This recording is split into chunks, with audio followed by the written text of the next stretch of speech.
Organisation का, उसके ऊपर जो हमारी टेक्निकल एक्सपर्टीज हैं कि इसको कैसे रन किया जाएगा, पहले कैसे चल रही थी, पास्ट एक्सपीरियंस और फ्यूचर के लिए जो है वो हमारे जो आसिफ बिलाल साहब हैं, लाइब्रेरियन लाहौर, वो लाहौर से, क्योंकि ओवरऑल बाकी लाइब्रेरीज के साथ भी कोऑर्डिनेट करते रहे हैं, तो बड़ा अच्छा एक इन्होंने सिस्टम डेवलप किया हुआ था।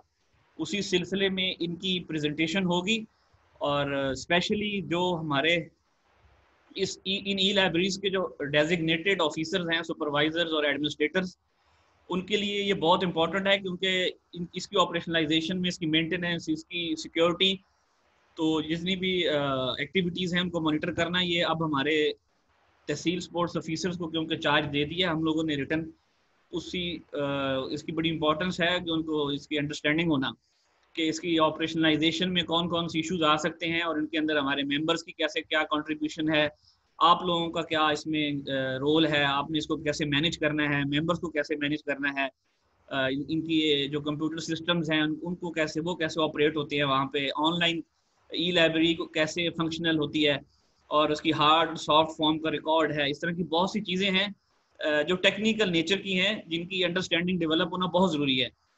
तो इसमें एक एंटी रजिस्ट्रेशन फॉर्म होता है, इस तरह बहुत सी डिटेल्स और भी हैं, तो वो आपसे आसिफ साहब शेयर करेंगे एक प्रेजेंटेशन की सूरत में, और बाद में इंशाल्लाह जवाद साहब जो हैं आपको जो है इसकी कॉपी भी डिलीवर कर देंगे, ग्रुप में ही सेंड कर देंगे, ताकि आप लोग उसको डाउनलोड करके प्रिंट फॉर्म में भी रख सकते हैं। मैं फिर कहूँगा स्पेशली जो 20 हमारे तहसील स्पोर्ट्स ऑफिसर्स हैं जिनको हमने चार्ज दिया है ई लाइब्रेरीज का, वो काइंडली इसको ज़रूर फोकस करें, और सेशन को 101% श्योर करें अटेंड करने का। ये बहुत इंपॉर्टेंट है। ई लाइब्रेरीज को मेंटेन करने के लिए आप लोगों को जो ये मौका दिया गया है, इससे आप अपनी परफॉर्मेंस को जो है वो शो करें, और डिपार्टमेंट को ये पता चले कि हमारे जो नए पढ़े लिखे लोग तहसील स्पोर्ट्स ऑफिसर इंडक्ट हुए हैं, उनके अंदर ये कैपेसिटी है कि वो इसको रन कर सकते हैं, और ऐसा कोई प्रॉब्लम नहीं है। तो स्पोर्ट्स के लोग भी जो है वो सारी अंडरस्टैंडिंग रखते हैं टेक्नोलॉजी पर भी और एडमिनिस्ट्रेशन पर भी, ऐसी कोई बात नहीं है, इसको आप लोगों ने अब मनवाना है। तो इसके लिए मैं आसिफ साहब से अब रिक्वेस्ट करूंगा। और सेकंड लास्ट में ये कहूँगा कि काइंडली जो मैंने पहले अर्ज की थी, डिविजनल स्पोर्ट्स ऑफिसर जो हमारे हैं, काइंडली इंटर जो आपकी कन्वर्सेशन है उसको बंद कर दें। आप आपस में अब कोई बात ना करें, क्योंकि सेशन स्टार्ट हो गया है, और खसूसन जब आंसर क्वेश्चन का सेशन आता है तो उसमें हम ओवरऑल माइक ओपन करते हैं, तो उसमें आप लोग कंट्रीब्यूट ना करें जब तक आप हैंड रेस करके उसको प्रॉपरली एड्रेस ना हो जाए। उसमें ये इशू आता है कि फिर आपकी क्रॉस क्वेश्चनिंग स्टार्ट हो जाती है, थर्ड पार्टी उसमें स्टार्ट हो जाता है कन्वर्सेशन, तो 1-to-1 कन्वर्सेशन जो है वो डिस्टर्ब हो जाती है। और मैं लास्ट में फिर रिक्वेस्ट करूंगा डिवीजनल स्पोर्ट्स ऑफिसर से कि काइंडली वो मुझे अपनी अटेंडेंस जो आप लोगों की डिवीजन वाइज है वो मेरे साथ ज़रूर शेयर कर लें, कि आपके फर्स्ट सेशन में और सेकंड सेशन में अब क्या फ़र्क आया है अटेंडेंस का, और कितने लोग अवेलेबल हैं कितने नहीं हैं। मैं भी मॉनिटर कर रहा हूँ, काइंडली आप भी जो मैंने पहले अर्ज किया था थोड़ा सा उसको देख लें। Thank you. इंशाल्लाह लास्ट में डायरेक्टर एडमिन साहब भी आएंगे और सेक्रेटरी साहब भी एड्रेस करेंगे सबसे पार्टिसिपेंट्स के साथ। तो होप कि इंशाल्लाह आप लोग सब मौजूद रहेंगे और अच्छे तरीके से इंशाल्लाह ये सेशन भी अटेंड करेंगे ई लाइब्रेरीज का। Thank you. आसिफ साहब प्लीज़ आप आएँ।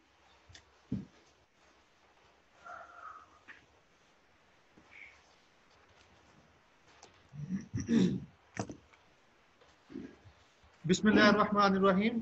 मेरा नाम आसिफ बिलाल है, और मुझे अल्लाह ताला ने ये मौका दिया कि मैं ई लाइब्रेरी लाहौर में इसको सर्व करता रहा हूँ तकरीबन 2.25 साल, चूँकि मेरी फील्ड ये थी, और मैंने लाहौर के और पाकिस्तान के लीडिंग इंस्टीट्यूट को सर्व किया, जिसमें बेकन हाउस था, जिसमें लम्स यूनिवर्सिटी थी, और उसके बाद मैं पंजाब स्पोर्ट्स बोर्ड के इस प्रोजेक्ट में इंडक्ट हुआ। तो बिस्मिल्लाह करके स्टार्ट करते हैं। मैंने इस प्रेजेंटेशन के अंदर बिल्कुल सतही सी चीज़ें रखी हैं ताकि आपको ज़्यादा टेक्निकल और डीप ना जाना पड़े, और जो आप इसको बिल्कुल कीनली देखें। जहां आपके सवाल होंगे आप उसको अपने पास कॉपी पे लिखते रहे नोटबुक में लिखते रहे, ठीक है। और एंड में हम क्वेश्चन आंसर सेशन करेंगे, और जो आपकी क्यूरीज होगी मैं उनको एड्रेस करूंगा इंशाल्लाह ताला। बिस्मिल्लाहिर्रहमानिर्रहीम। तो ई लाइब्रेरीज पंजाब के अंदर हमारी 20 लाइब्रेरी फॉल करती है, डिफरेंट सिटीज के अंदर हैं।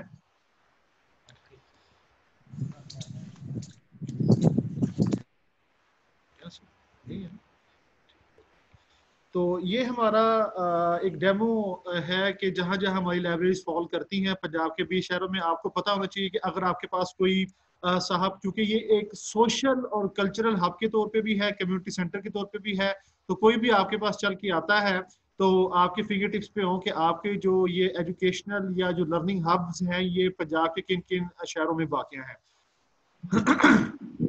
अगर हम लाइब्रेरी सर्विसेज की बात करते हैं तो लाइब्रेरी के अंदर मोटे मोटे 4 डिफरेंट सर्विसेज एरिया थे, जिसके अंदर लाइब्रेरी रीडिंग रूम था, कंप्यूटर लैब थी, और ऑडिटोरियम या सेमिनार या वर्कशॉप रूम थे, और उसके साथ साथ क्लास रूम्स और ट्रेनिंग रूम थे। और अब मैं बारी बारी इन तमाम जो जो सर्विसेज हैं उनको साथ लेके चलूंगा, ताकि आपको हर रूम का और हर सर्विस का डीप व्यू दे दे। तो सबसे पहले हम इसके जो फीचर थे मोटे मोटे उन पे बात करते हैं। हमारे पास दो तरह के रिसोर्सेज थे, एक फिजिकल रिसोर्सेज थे और दूसरे हमारे पास जो इलेक्ट्रॉनिक रिसोर्सेज थे। तो इलेक्ट्रॉनिक रिसोर्सेज के अंदर हमारे पास जो है कि हमारे पास एक डिजिटल रिपोजिटरी थी, जिसके अंदर बहुत ज़्यादा वीडियोस थी, लेक्चर्स थे, और वो हर कैटेगरी को हमने कैटर करके रखे हुए थे, स्पेशलाइज उसमें स्पोर्ट्स से रिलेटेड काफ़ी मवाद था। ठीक है, और ये आप लोगों को बता सकते हैं और आप इस पर फख्र कर सकते हैं, ये पंजाब की फर्स्ट एवर डिजिटल लाइब्रेरी है जिसमें ये सारा मवाद पड़ा हुआ है। उसके बाद हमने ये जो 20 लाइब्रेरीज थी इनके अंदर जो बुक्स थी उनका एक कैटलॉग बनाया हुआ था, और ये कैटलॉग आपस में 20 जो लाइब्रेरीज हैं उनको लिंक करता था, जिसकी वजह से हम इसको यूनियन कैटलॉग कहते हैं।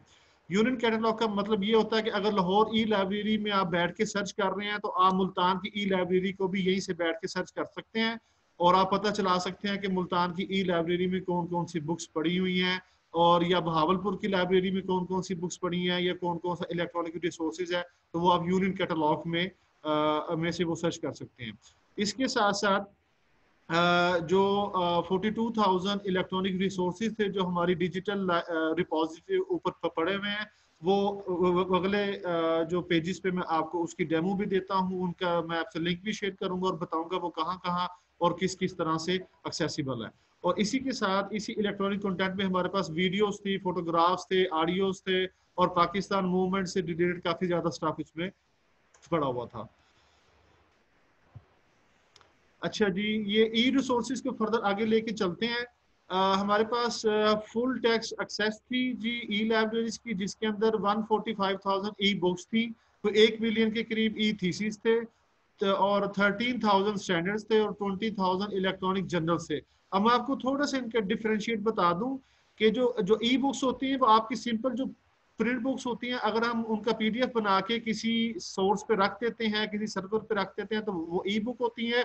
जो आपका रिसर्च वर्क होता है, जिसपे आपका बीएस का, एमफिल का, पीएचडी का या पोस्ट डॉक के थीसिस होते हैं, उनको हम थीसिस बोलते हैं, जो आपका रिसर्च वर्क होता है।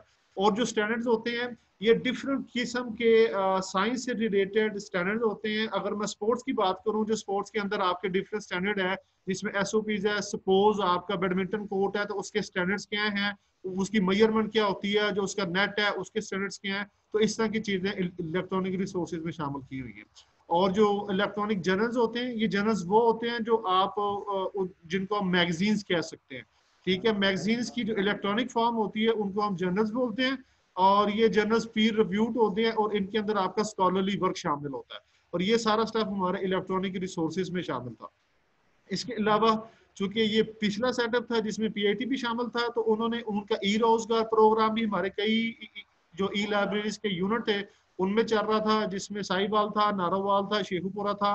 ठीक है, लाहौर में ऐसा अभी सेटअप नहीं था, क्योंकि लाहौर में ई रोजगार के अपने यूनिट थे, अपनी बिल्डिंग्स थी। अच्छा, इसके अलावा पाकिस्तान लॉ साइट थी। पाकिस्तान लॉ साइट जो है ये लॉयर कम्युनिटी को टैकल करने के लिए थी, और इसके अंदर लॉ से रिलेटेड जितने प्रोसीडिंग्स थी, जितनी बुक्स थी, और जितने अदालती फैसले थे, वो सारे के सारे इस साइट पे शामिल है। ठीक है, इसके बाद ई लर्न पंजाब था। ई लर्न पंजाब बेसिकली पीआईटीबी के एक प्रोजेक्ट था जो वो स्कूल डिपार्टमेंट के साथ मिलकर कर रहे थे, जिसके अंदर स्कूल की बुक्स जो कि पहली से लेकर 12वीं तक बुक्स होती हैं, उनके कोर्सेज को एनिमेट किया गया था, वीडियो की सूरत में बनाया गया था, सिमुलेशन थी और वीडियो थे। तो ये भी हमारे साथ डिफरेंट एक्टिविटी में चल रहे थे। इसके अलावा चिल्ड्रन लाइब्रेरी है, और चिल्ड्रन लाइब्रेरी अंडर प्रोसेस ही, लेकिन उसका कुछ हिस्सा हमने कर लिया था, वो भी आपको हमारी जो डिजिटल लाइब्रेरी की वेबसाइट है उस पर मिल जाएगा। ठीक हो गया जी। आगे ये वर्ल्ड डिस्कवरीज है, ये भी इन प्रोसेस था, और ये जो वर्ल्ड एंड पाकिस्तानी साइंटिस्ट है, ये बेसिकली हम जो साइंसदानों के कारनामे थे मुख्तलिफ, वो हम उनको एक जगह पे कैटर और इकट्ठा कर रहे थे ताकि हम कम्युनिटी को सर्व कर सकें। इसके बाद जी ये थे हमारे इलेक्ट्रॉनिक रिसोर्सेज। इसके बाद हम बात करते हैं फिजिकल रिसोर्सेज की, और फिजिकल रिसोर्सेज के अंदर जो हमारे पास, आप लोगों ने मेरा ख्याल हर जगह पे चार्ज ले लिया हुआ है, तो आप लोगों को जो चीज़ें वहाँ पे मिली होंगी उनमें लैपटॉप्स हैं, टैबलेट्स हैं, ठीक है, ऑडिटोरियम है, और रीडिंग रूम है, ई लर्निंग रूम है। ई लर्निंग रूम को आपके पास एक छोटी सी क्लास रूम होगी, उसको आप ई लर्निंग रूम बोल सकते हैं, आप उसको डिजिटल कॉमन रूम बोल सकते हैं, स्कॉलर कॉमन रूम बोल सकते हैं, आप उसको स्पोर्ट्स स्पेशलाइज्ड रूम बोल सकते हैं। ये आपके ऊपर है कि आप उसको किस तरह से कैटर करते हैं और किस तरह से लेके चलते हैं।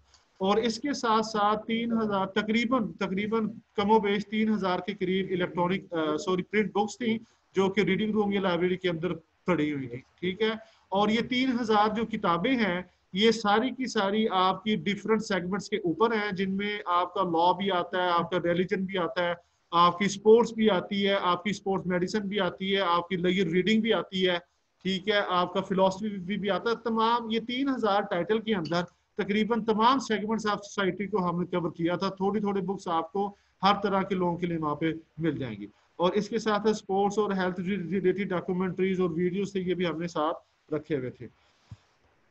अच्छा जी, तो फिजिकल रिसोर्सेज को फर्दर आगे लेके चलते हैं, जिसमें हम सर्विसेज जो दे रहे थे उसमें थी ये अब वेरी करेगा। हम जो सर्विसेज दे रहे थे वो जो डिविजनल हेडक्वार्टर्स थे वहां पे, जैसे लाहौर हो गया, गुजरांवाला हो गया, मुल्तान हो गया, यहाँ पे तो हम 7 दिन चला रहे थे।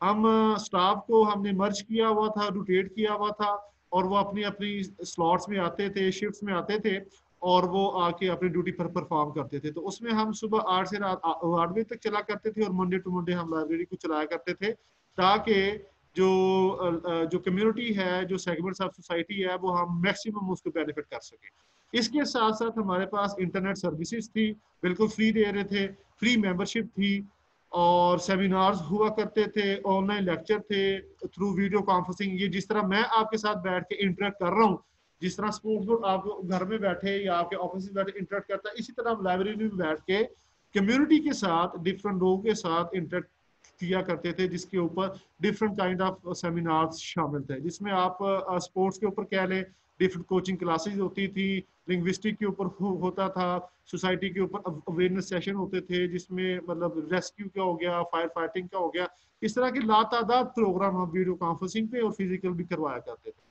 और इसी तरह जो हमारी लैब थी, वहाँ पे ट्रेनिंग कोर्सेज थे, जिसमें कंप्यूटर है, फोटोग्राफी है, लिंग्विस्टिक कोर्सेज है, ठीक है, डिफरेंट काइंड ऑफ एग्जीबिशंस है, ठीक है, और बुक लॉन्च है, बुक टॉक है, ऑथर टॉक है, ठीक है, इस तरह, और फोक है, कल्चरल है, पपेट शो है, ये सारे के सारे फिजिकल एक्टिविटीज हम वहाँ पे किया करते थे। और ये इंशाल्लाह ताला आप लोगों ने इसी चीज को आगे लेके चलना, इसी डेकोरम को।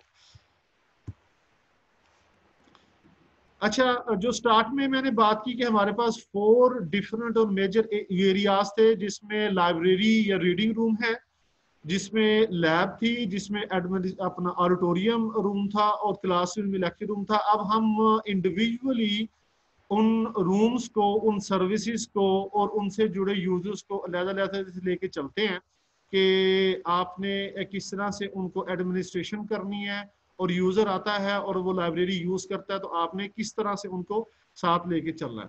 तो सबसे पहला जो पॉइंट है वो ये है कि ये जो हमारी लाइब्रेरीज हैं, ये सर्कुलेशन लाइब्रेरी नहीं है, ये एक रेफरेंस लाइब्रेरी है। रेफरेंस लाइब्रेरी का मतलब ये होता है कि जहाँ पे मटेरियल है वो आप एज इट इज उसको इस्तेमाल करते हैं, वहाँ पे चेकड आउट नहीं होता, वो सर्कुलेशन लाइब्रेरी नहीं कहलाती। वहाँ पे जो चीज़ें होती हैं वो इशू या रिटर्न नहीं होती। उसकी रीज़न ये है कि आप लोगों के साथ की बॉन्डिंग नहीं होती, लोगों से जो आपने कोई फीस नहीं ली होती, तो लोगों की कोई सिक्योरिटी नहीं होती जिसके अगेंस्ट आप चीज़ों को इशू करते हैं। अच्छा जी, इसके बाद जो भी आपका जो हम लोगों ने मेंबरशिप की थी उन सब के आइडेंटिटी कार्ड मौजूद होंगे जो लाइब्रेरी कार्ड के नाम से होते हैं, उनका डाटा भी आपकी लाइब्रेरीज में होगा। और जो नए लोग आएंगे आपने उनका पहले आइडेंटिटी कार्ड या लाइब्रेरी मेंबरशिप कार्ड बनाना है और उसके बाद फिर आपने उनको एक्सेस देनी है।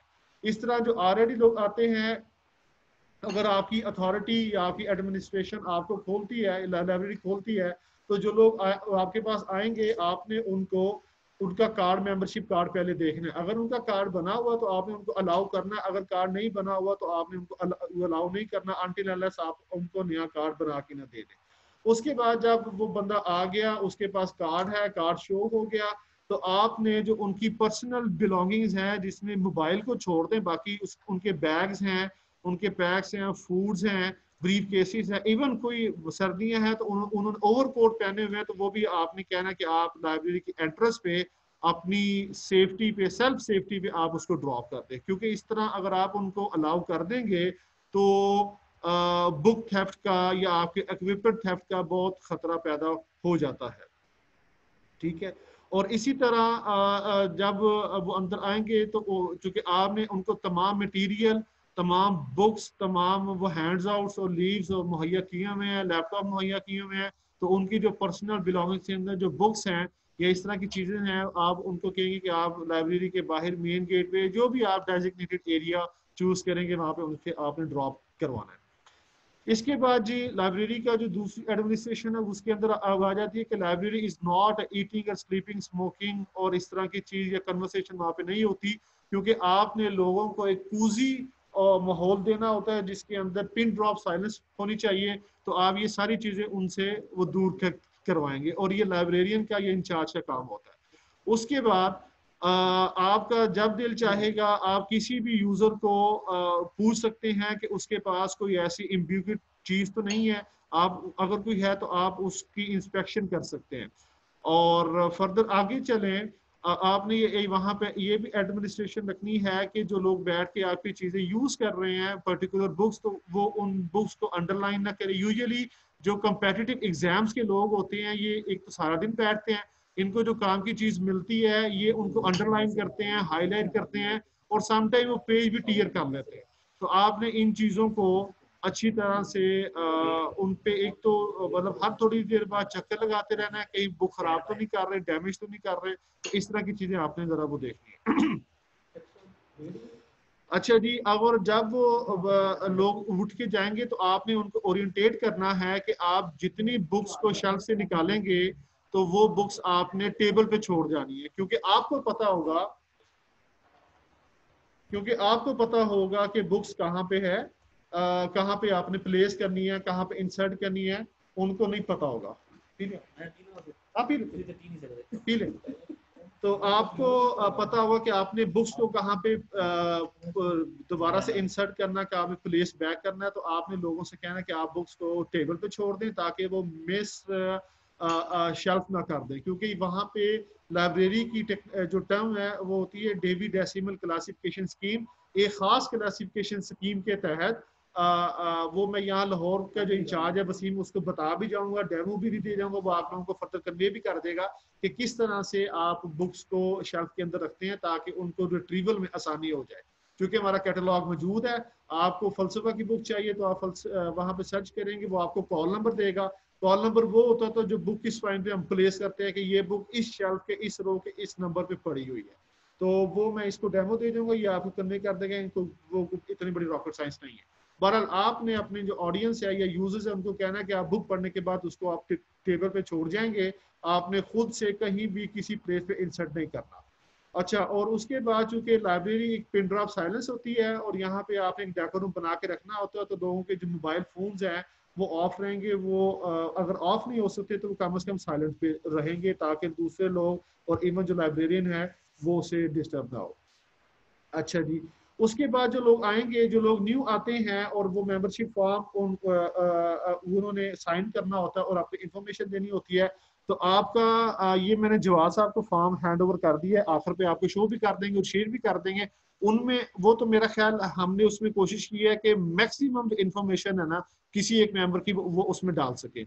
अगर इन्होंने उसमें कोई चेंजिंग करनी है तो ये कर सकते हैं और आपसे शेयर कर देंगे। तो उसके ऊपर आपने अपने न्यू पैटर्न से, न्यू यूजर से, न्यू ऑडियंस से आपने उसके ऊपर जो मैक्सिमम इंफॉर्मेशन है जो आपको रिक्वायर्ड होगी वो आपने उसके ऊपर फिल करवानी है।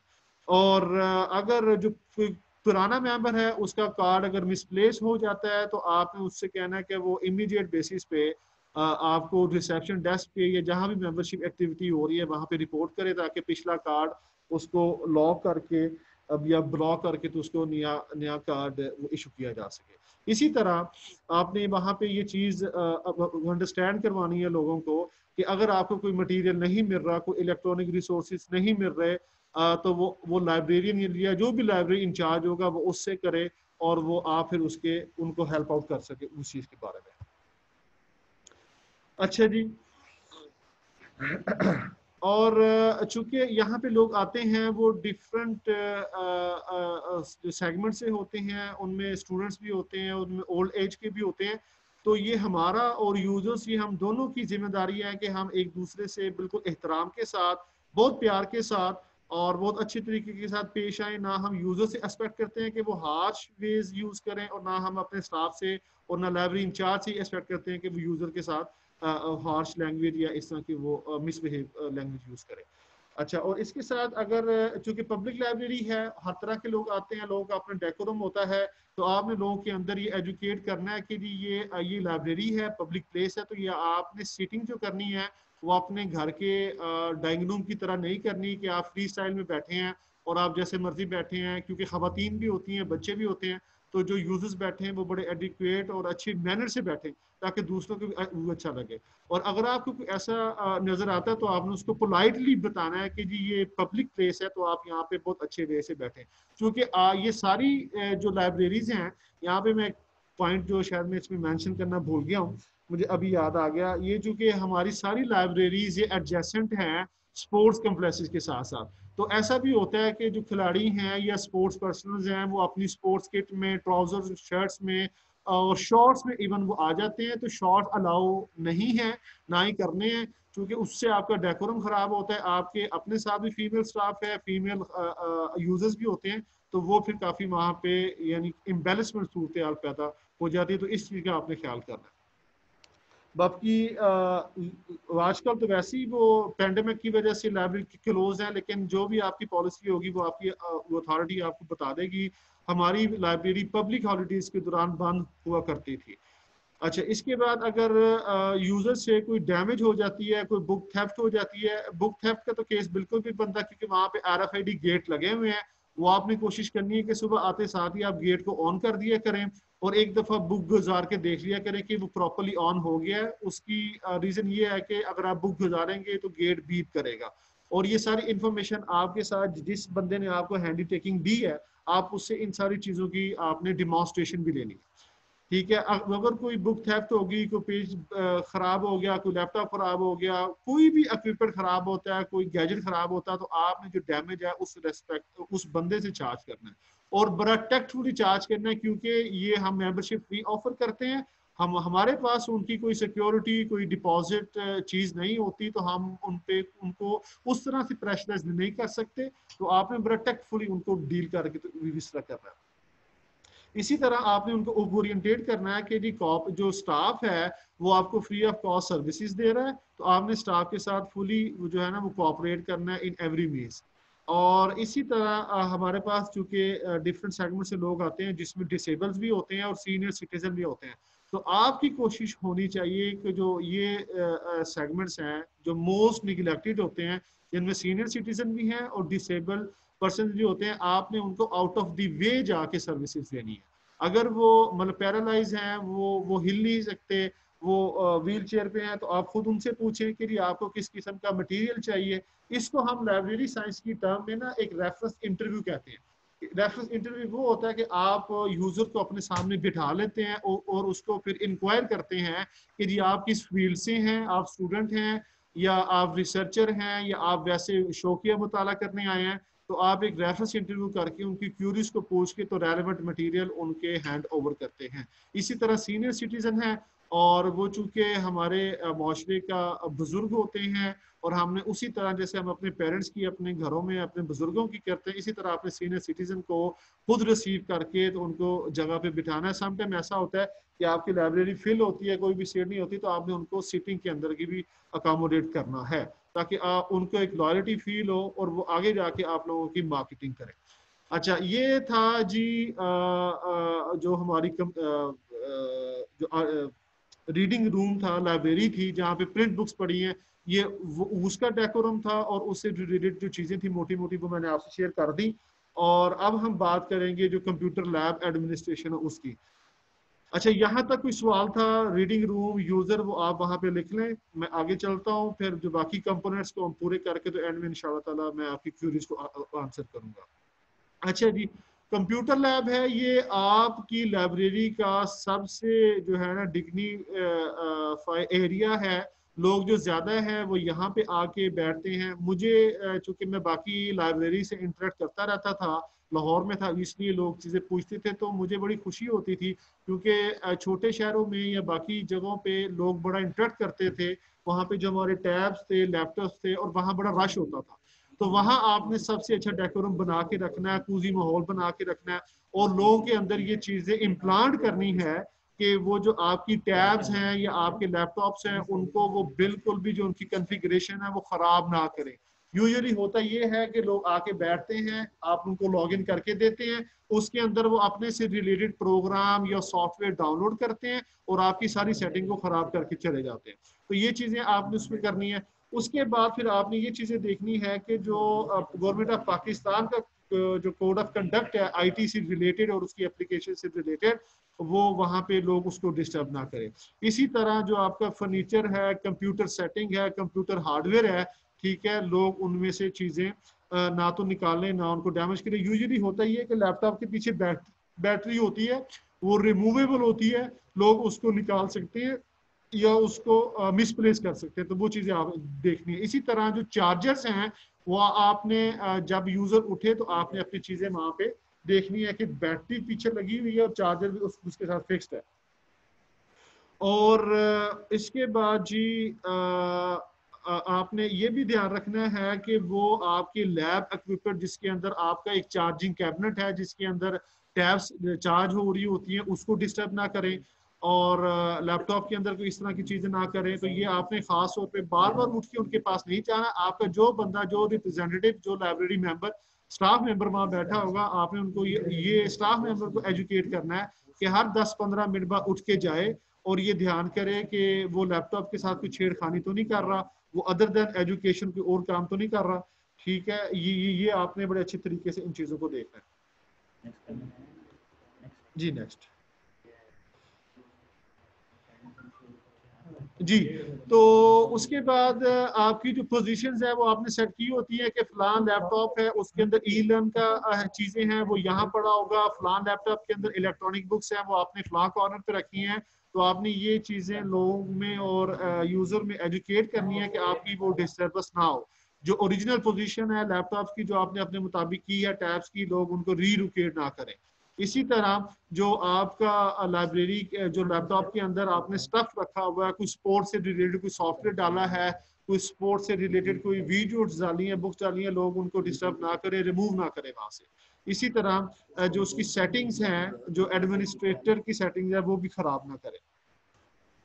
और अगर उन्होंने कोई चीज डाउनलोड की है, कोई एजुकेशनल वेबसाइट से जाके कोई बुक डाउनलोड किया है, कोई लेक्चर डाउनलोड किया है, तो आपने उनको इंडिकेट करना है कि वो अपनी यूएसबी लेके आए, एक्सटर्नल हार्ड ड्राइव लेके आए और वो वहां से वो उसी टाइम लेके चले जाएं और आपके लैपटॉप में उनका कोई स्टफ ना हो। अगर वो इसी तरह पाइल ऑन होता जाएगा तो आपकी जो मेमोरी है वो डिस्टर्ब रहेगी और आपके जो फंक्शंस हैं वो भी डिस्टर्ब रहेंगे उसके। और जब आप लैब के क्लोज करें तो आप जब शाम को, ये जब भी आपका टाइमिंग हुआ लैब क्लोज करें, तो आपने ये चीजें मेक श्योर करनी है कि आपके सारे लैपटॉप्स हैं वो टर्न ऑफ हो। ठीक है, उनकी जो पावर सप्लाई है वो भी बंद हो चुकी हो। चूंकि ये लैपटॉप होते हैं तो इसकी जो पावर सप्लाई अगर कंटिन्यू रहेगी तो आपकी बैटरी बर्न हो सकती है, वो फूल सकती है और आपका सिस्टम खराब हो सकता है। और इसी तरह लैब का जो पूरे लैब की जो पावर सप्लाई है वो भी अगर अवेलेबल है कहीं एक सिंगल स्विच से तो वो भी आप ऑफ करके जाएंगे। ठीक है।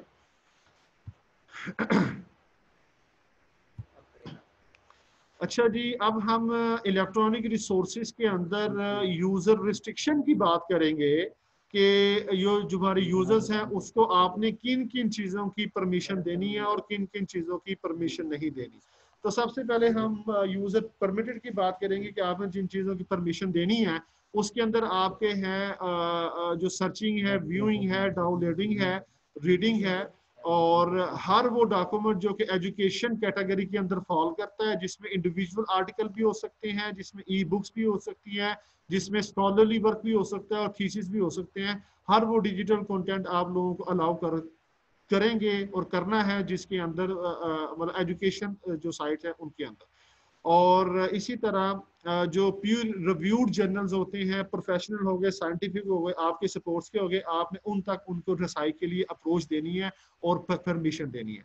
और जिन चीज़ों की परमिशन नहीं देनी उनमें हर वो वेबसाइट जो कि पोर्नोग्राफी से रिलेटेड हो और जो सेक्टेरियन से रिलेटेड हो, जो एक्सट्रीमिज्म से रिलेटेड हो और हेट से, टेररिस्ट से, एथनिक से, लिंग्विस्टिक से, ठीक है, और हर एक्टिविटी जो साइबर लॉ के में फॉल करती है आपने उसकी परमिशन नहीं देनी। और आपने उठ के हर 15 मिनट बाद, ये हमने मेरे पास लाहौर में ये हमने क्राइटेरिया बनाया हुआ था कि जो हमारा लाइब्रेरी का बंदा लैब में बैठता था वो हर 15 मिनट बाद उठ के या हर 10 मिनट बाद उठ के एक राउंड किया करता था और कंप्यूटर्स में देखा करता था कि लोग कौन सी वेबसाइट यूज कर रहे हैं, क्या वो सोशल मीडिया यूज कर रहे हैं। आपने सोशल मीडिया भी यूज नहीं करने देना, क्योंकि उसकी रीजन ये होती है कि लोग काम नहीं करते, जिससे आपका इंटरनेट बैठ जाता है और जो लोग बाकी काम या रिसर्च के लिए आते हैं उनको भी तंगी होती है।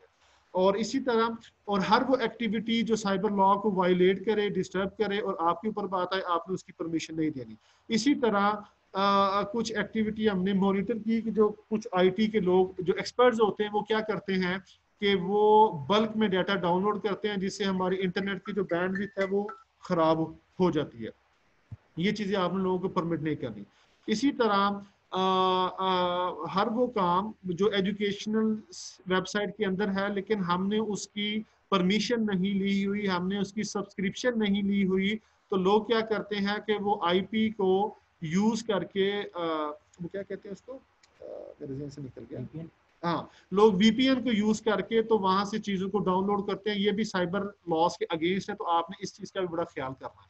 और इसी तरह अगर कोई बहुत ज्यादा बल्क में लोग डाउनलोड करते हैं, ईवीवी रिसोर्सेज को डाउनलोड करते हैं, तो वो भी अलाउ नहीं करता। जो जो तो हमने चीजें ली हुई हैं वो तो एक काइंड ऑफ 2 4 6 पेजेस या 40 पेजेस को डाउनलोड करने की इजाजत देगा, लेकिन लोग क्या करते हैं कि वीपीएन यूज करके बल्क में डाउनलोड करते हैं। तो ये चीजें भी आपने खास तौर पे इनको भी देखना है। और इसी तरह जो एक्सटर्नल डिवाइसेस हैं, लोग यूएसबी ला के उसमें डिफरेंट किस्म के सॉफ्टवेयर होते हैं जो आपके लैपटॉप को, हार्डवेयर को या सॉफ्टवेयर को डैमेज करते हैं, या एक्सटर्नल हार्ड ड्राइव्स हैं जो आपके उसको डैमेज करें। आपने उस चीज़ का भी अच्छी तरह से ख्याल करना है और उस चीज़ की भी उनको परमिशन नहीं देनी। हाँ, अगर किसी का कोई ऐसा मटीरियल है जो इंटरनेट पे नहीं पड़ा, वो अपने साथ लेके आया है और उसकी हार्ड ड्राइव में पड़ा या यूएसबी में पड़ा और वो चाहता है कि वो आपके इक्विपमेंट को यूज करते हुए, टैब को यूज करते हुए या हार्ड ड्राइव को यूज, लैपटॉप को यूज करते हुए पढ़ना चाहता है, तो वो आपसे इजाजत लेगा। तो आप उसके मटेरियल को देखते हुए उसको इजाजत देंगे कि ठीक है, आप हमारा लैपटॉप या टैब यूज करके अपना मटेरियल ऑनलाइन पढ़ सकते हैं। अच्छा जी, अब हमने लाइब्रेरी रूम को एडमिनिस्ट्रेशन के पॉइंट ऑफ व्यू से देख लिया, हमने लैब को अब पॉइंट ऑफ व्यू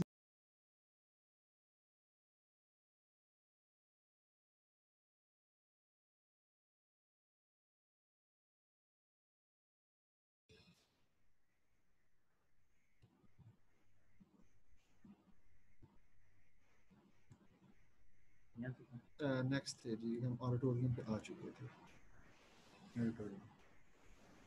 हाँ, पीछे पीछे है जरा।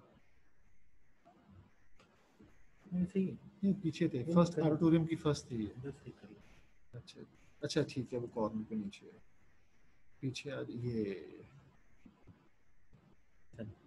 ठीक हो गया। ये आप बड़ी मुफीद चीजें इनको बता रहे हैं। जी बिस्मिल्लाहिर्रहमानिर्रहीम।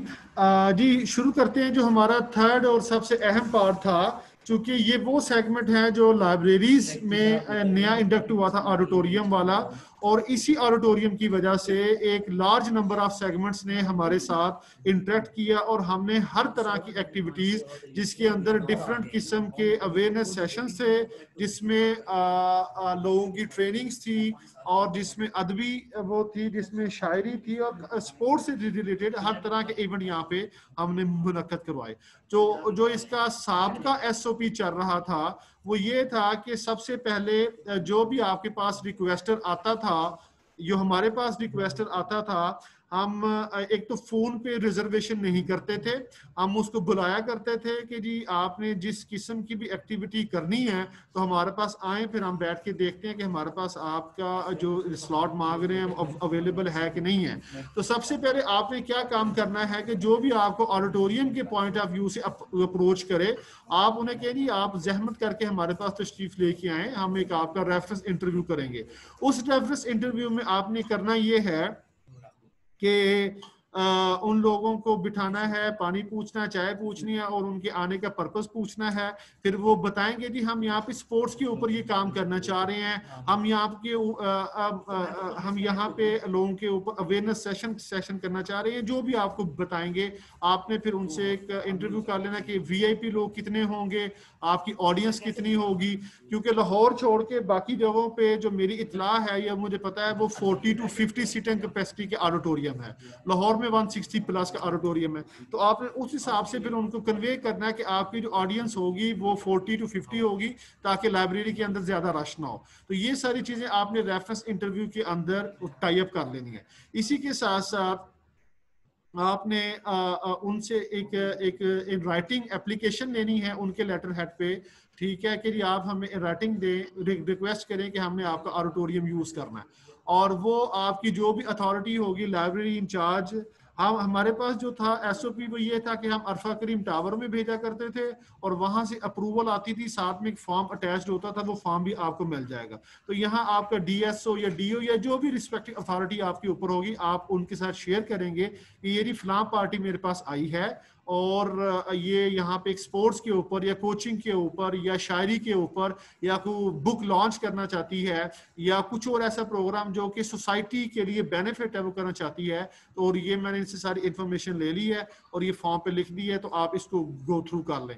तो आपका जो भी अथॉरिटी होगी, DO, DSO या असिस्टेंट डायरेक्टर, डिप्टी डायरेक्टर, वो उसको गो थ्रू करेगा और डिटेल चेक करके वो आपको वापस ओके कर देगा। वो इन पर्सन देखे, फिजिकल देखे, वाया ईमेल देखे, ये आप फर्दर आपकी कम्युनिकेशन चलेगी। तो जैसे ही वो आपको ओके करेगा तो आप फिर आगे जो रिक्वेस्टेड पार्टी है आप उसको जो टर्म एंड कंडीशन है ऑडिटोरियम यूज करने की, वो आगे फर्दर स्लाइड्स में आपसे शेयर करता हूँ, आप उनको बता देंगे और उनको गो अहेड दे देंगे अपनी लाइब्रेरी टाइमिंग्स के मुताबिक। और उसके बाद अगर आपका DSO, DO या जो भी अथॉरिटी है वो कहता है कि नहीं इसमें फलां चीज नहीं है या मुझे डाउट हो रहा है, तो ये इन्फॉर्मेशन भी लेके आए, तो आप सेकंड नंबर स्टेप से दोबारा शुरू करेंगे, सारी डिटेल्स दोबारा लेंगे और अपनी अथॉरिटीज के साथ शेयर करेंगे। तो अगर अप्रूव्ड हो जाता है तो आप उनको बता देंगे, और अगर डिसअप्रूव्ड होता है आपकी अथॉरिटी की तरफ से तो आप फिर आगे उनको बता देंगे कि हमारे पास स्पेस नहीं है या हम इस तरह की एक्टिविटी यहाँ पे नहीं करवा सकते जिसमें किसी भी किस्म की एक्सट्रीमिज्म हो, कोई सेक्टेरियनिज्म आता हो या ऐसा जिससे माशरे के ऊपर मनफी असरात जाते हो, वो एक्टिविटी हम यहाँ पे ना करवाते हैं, ना वो आप लोगों ने करवानी है। तो दोनों सूरतों में आपने इन्फॉर्म कर देना कि जी हमारे पास स्पेस नहीं है इस डेट में, टाइम में, तो हम आपको मतलब फैसिलिटेट नहीं कर सकते, अगर फैसिलिटेट कर सकते हैं तो भी आपने आप उनको बता देना। फर्दर जी जो इसकी एडमिनिस्ट्रेशन के अंदर चीजें फॉलो करती हैं ऑडिटोरियम या इवेंट्स की, उसमें सबसे पहले तो आपने जो लोग आएंगे आपने उस सारा डाटा लेके उनको अप्रूवल देनी है, ठीक है। वो अब उसमें क्या क्या चीजें हैं, उसमें इवेंट्स हैं, सेशंस हैं, सेमिनार्स हैं, ट्रेनिंग्स हैं, मीटिंग्स हैं, ठीक है, और कम से कम उसमें एक हफ्ता पहले वो लोग आपके पास आएंगे तो आपने उनको साथ लेके चलना है। और उसके बाद जो आपकी टाइमिंग जो भी ये लोग लेके चलते हैं 9 to 5:30 और 9 to 5 हो, तो आपने उसके अकॉर्डिंगली वो रिजर्वेशन या बुकिंग करनी है। ये ना हो कि आपकी टाइमिंग शाम 5 बजे तक है तो जो रिक्वेस्टेड पार्टी है वो कहती है जी हमने तो 5 बजे स्टार्ट करना है, तो वो आपको लेट सीटिंग करनी पड़ेगी, आपको स्टाफ को भी साथ बिठाना पड़ेगा, आपके जो सोर्सेज हैं वो भी उसके ऊपर लग रहे होंगे, जिसके अंदर स्पेस है, आपकी एनर्जी है, आपके इलेक्ट्रिसिटी बिल्स हैं, तो वो भी जा रहे होंगे। क्योंकि हम ये इनको फ्री देते हुए हैं बिल्कुल, तो आपने इनको अपने टाइमिंग्स के अंदर लेके आना है जिस तरह भी आप कर सकें। उसके बाद अगर वो जो ऑडियंस है वो ऑर्गेनाइजर्स खुद लेके आएंगे, वो हमारी लाइब्रेरियंस की या लाइब्रेरी इंचार्ज की जिम्मेदारी नहीं होती कि जी जो ऑडियंस है वो हमने मैनेज करनी है, ऑडियंस भी वो खुद मैनेज करेंगे। और जब प्रोग्राम स्टार्ट हो जाए तो कम से कम 15 मिनट आधा घंटा पहले आप उनको रिमाइंडर दे सकते हैं कि जी इतना टाइम रह गया तो आप काइंडली इसको वाइंड अप कर लें, ताकि अगला अगर कोई रिजर्वेशन है आप उनको टाइम दे सकें, या अगर आपकी लाइब्रेरी की वाइंड अप करना तो आप लाइब्रेरी को वाइंड अप कर सकें। उसके बाद सबसे इम्पॉर्टेंट और जो मोटी चीज वो ये है कि ये फैसिलिटी स्पोर्ट्स बोर्ड और पीआईटीबी की तरफ से बिल्कुल फ्री है, और यहाँ पे पेड इवेंट्स ना होते हैं, ना तो लाइब्रेरी ने चार्ज किया है और ना वो लोग चार्ज करेंगे। ये ऐसा भी होता रहा है कि हमारे पास लोग आते थे, वो कहते थे जी हमने पेड इवेंट करवाना है, सपोज कंप्यूटर के ऊपर कोई वर्कशॉप करवानी है, तो हमने अपनी ऑडियंस से 500 लेना है या 200 लेना है या 300 लेना है, तो आप हमें अलाउ कर दें। तो हम ऐसे किसी भी इवेंट को डिस्क्वालीफाई करते थे, उनको निगेट करते थे और उनको रिजेक्ट कर दिया करते थे, क्योंकि हम फ्री ऑफ कॉस्ट सर्विसेज देते हैं। तो आपने ऐसे तमाम लोगों को रिजेक्ट कर देना है, और अगर वो फोन पे पूछते हैं तो फोन पे कर दें, वो आते हैं तो आपने वहां पे उनको बिल्कुल निगेट कर देना और उनको बिल्कुल भी फैसिलिटेट नहीं करना। अगर कोई आपके पास आपको बाईपास करके सपोज आपसे वो बात करता है जी कि हम बिल्कुल फ्री ऑफ कॉस्ट कर रहे हैं, ठीक है, और वो आता है और आपको बाद में मालूम हो जाता है कि इन्होंने हमें तो बताया कि फ्री ऑफ कॉस्ट कर रहे हैं, लेकिन इन्होंने अपनी ऑडियंस से, मोटिवेशन स्पीकर से या किसी भी किस्म के लोगों से पैसे लिए हैं, तो आप उनको इमीडिएट बेसिस पे वहां से धक्के दे के बाहर निकालें, क्योंकि इस काबिल भी नहीं है, और फिर रेस्ट ऑफ लाइफ आप उनको ब्लैक लिस्ट कर दें और कभी भी फैसिलिटेट ना करें। तो और इसीलिए आपने वो स्टेप्स के प्रोसीजर के स्टार्ट में जो पहला पॉइंट था वो ये था कि आपने उनके साथ एक रेफरेंस इंटरव्यू कर लेना है, जिसमें आपने उनके साथ ये तमाम चीजें टाई अप कर देनी है। उसके बाद जी चूंकि पार्किंग स्पेस हमारे पास होती है, तो आपने प्रायर पूछ लेना है कि जी आपके पास पार्किंग मतलब कितने लोग आएंगे, गाड़ियों में कितने होंगे, वीआईपी कितने होंगे। वीआईपी से मुराद या पूछने से मुराद ये है कि समटाइम वैसा होता है कि आपके पास ऐसी डिग्निटी आ जाती है जिसका आपको नहीं पता होता, लेकिन एजेंसीज को या आपके जो respective law and enforcement agencies हैं उनको जरूरी होता है उनकी, तो आप इसलिए पहले पूछ सकते हैं। सपोज अब अगर आपके पास सीसीपीओ आ रहा है, कोई ब्रिगेडियर आ रहा है, कोई जनरल आ रहा है, तो आपको इवेंट वाले दिन ना पता चले, आपको पहले ही पता हो, ताकि आपका आप उनके स्टेटस के मुताबिक अपने डीएसओस को, अपने डीओस को, या जो उनसे भी अथॉरिटीज बनी है आप उनको भी उस दिन पे इनवाइट कर सकें, ताकि उन लोगों की भी आपस में इंटरेक्शन पैदा हो सके। और इसी तरह अगर रिफ्रेशमेंट बिल्कुल भी अलाउ नहीं होती हमारे इवेंट्स के अंदर, क्योंकि उससे काम खराब होता है, सफाई ज्यादा करनी पड़ती है, जो सोफाज हैं, ऑडिटोरियम की सीट्स है वो खराब होती हैं, और वो सरासर आपको फिर बाद में डैमेजेस या इस तरह की चीजें देखनी पड़ती हैं। तो अगर कोई मजीद है और ज़रूरत है वक्त की और ऑडियंस की, तो आप उनको अलाउ कर दें कि जी आप लाइब्रेरी के परमिसेस के बाहर जहाँ पे पार्किंग है या पार्किंग लॉट है या गार्डन है या इस तरह की है, आप वहाँ पे उनको अलाउ कर सकते हैं। लेकिन इस बेस पे अलाउ करना है कि उसका जो भी कचरा होगा, जितनी क्लीनलीनेस होगी, वो खुद अपना स्टाफ लेके आएगा, और वो आपको जीरो करके, जैसा आपने उनको दिया था ऑडिटोरियम भी, लाइब्रेरी परमिसेस भी और आउटसाइड भी, आपने इसी तरह से उनसे चीजें वापस लेनी है।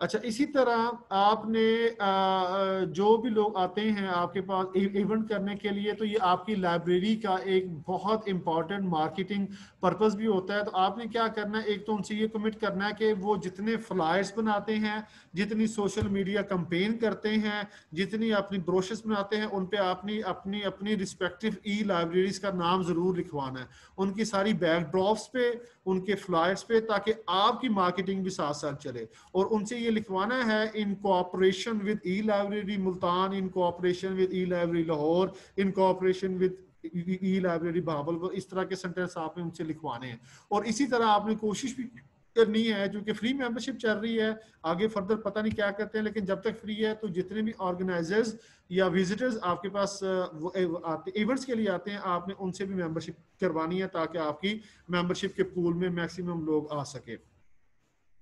और इसी तरह जिस दिन उनका फंक्शन हो या इवेंट हो कोई भी, तो वो कम से कम 1 घंटा 1.5 घंटा पहले आपके पास आए, ताकि आप उनको उनसे रिलेटेड चीज़ों को, अगर उनको मल्टीमीडिया चाहिए है या और फैसिलिटी चाहिए तो आप उनको रेडी करके दे सकें। और अगर उनको मल्टीमीडिया के अंदर जो स्टफ चलाना है वो आपने लाजमी गो थ्रू कर लेना है। ये ना हो कि इवेंट्स में बैठे हों तो वहाँ पे अल्लाह ना करे कोई ऐसे गाने चल जाएं, कोई ऐसा मतलब कोई ऐसा साइबर लॉ के अगेंस्ट चीज़ें चल जाएं, ठीक है, जो आप पे भी शर्मिंदगी का बायस बनो या आप उसकी पकड़ में आ सके अपनी अथॉरिटी की तरफ से, या कोई मुल्क दुश्मनी के ऊपर कोई लिटरेचर चल जाए। तो इसलिए जो स्टफ उन्होंने वहां पे प्ले करना है तो वो आपने इवेंट से पहले आधा घंटा पहले जरूर गो थ्रू करना है और उनकी यूएसपी में ये सारी चीजें गो थ्रू करनी है। और इसी तरह जो उसमें इवेंट्स में लोग आएंगे उनकी इनिशियल इंफॉर्मेशन आपने उनसे ले लेनी है कि जो लोग आ रहे हैं वो किस कैटेगरी के हैं, आया वो रिसर्चर हैं, वो स्टूडेंट्स हैं, वो वर्कर्स हैं, वो ट्रांसजेंडर्स हैं, यानी वो जो भी कम्युनिटी होगी, ताकि आपको पता हो और आप फिर उनको उस तरह से सर्व कर सके। ठीक है, जहां जहां 40 सीटिंग कैपेसिटी की हैं वहां उनको अलाउ करें उस सीटिंग कैपेसिटी के हिसाब से, जहां 50 की हैं वो उस तरह से अकोमोडेट करें, और जहां जहां मतलब ज्यादा है वो उसी तरह से उनको करें। अगर वो ज्यादा सीटिंग चाहते हैं तो एक्स्ट्रा फर्नीचर आपने कहीं और से मूव या रीलोकेट नहीं करना, आप उनको अलाउ कर दें कि आप अपना वो 2 4 6 चेयर्स लेके आए। अव्वल तो अलाउ ना करें, क्योंकि वो जो चेयर्स जो स्टेयर केस होता है या जो सीढ़ियाँ होती है ऑडिटोरियम के, लोग वहाँ पे खुद ही बैठ जाते हैं। लेकिन अगर कोई उनके वीआईपी गेस्ट हैं जो सीटिंग कैपेसिटी कम पड़ रही है तो आप उनको अलाउ कर सकते हैं कि आप अपनी 2 4 चेयर्स ले आएं, लेकिन ना तो वो आते हुए हमारे किसी फर्नीचर फिक्सचर को डैमेज करें, ना जाते हुए हमारे किसी चीज़ को वो डैमेज करके लेके जाएं। इसी तरह उनकी हर जो उनके इवेंट्स होंगे उसका जितना भी मार्केटिंग मटेरियल होगा उसमें हमारी पब्लिसिटी ज़रूर होनी चाहिए, ताकि हमारा जो ई लाइब्रेरी है, ये स्पोर्ट्स बोर्ड का नाम मैक्सिमम लोगों तक आगे जाया जाए। अच्छा, और ये जो लास्ट पॉइंट्स हैं ये ज़रा आपने अच्छे तरीके से देख लेने हैं कि ऐसी कोई एक्टिविटी जो कि पॉलिटिकल हो, जो कि रिलीजियस हो, जिसके अंदर मतलब वो ज़्यादा सेंसिटिव हो और उसके असरात आपके ऊपर, आपकी जॉब के ऊपर, आपकी अथॉरिटी के ऊपर या स्पोर्ट्स बोर्ड के ऊपर आ सके, आपने ऐसी कोई एक्टिविटी वहाँ पे नहीं करवानी।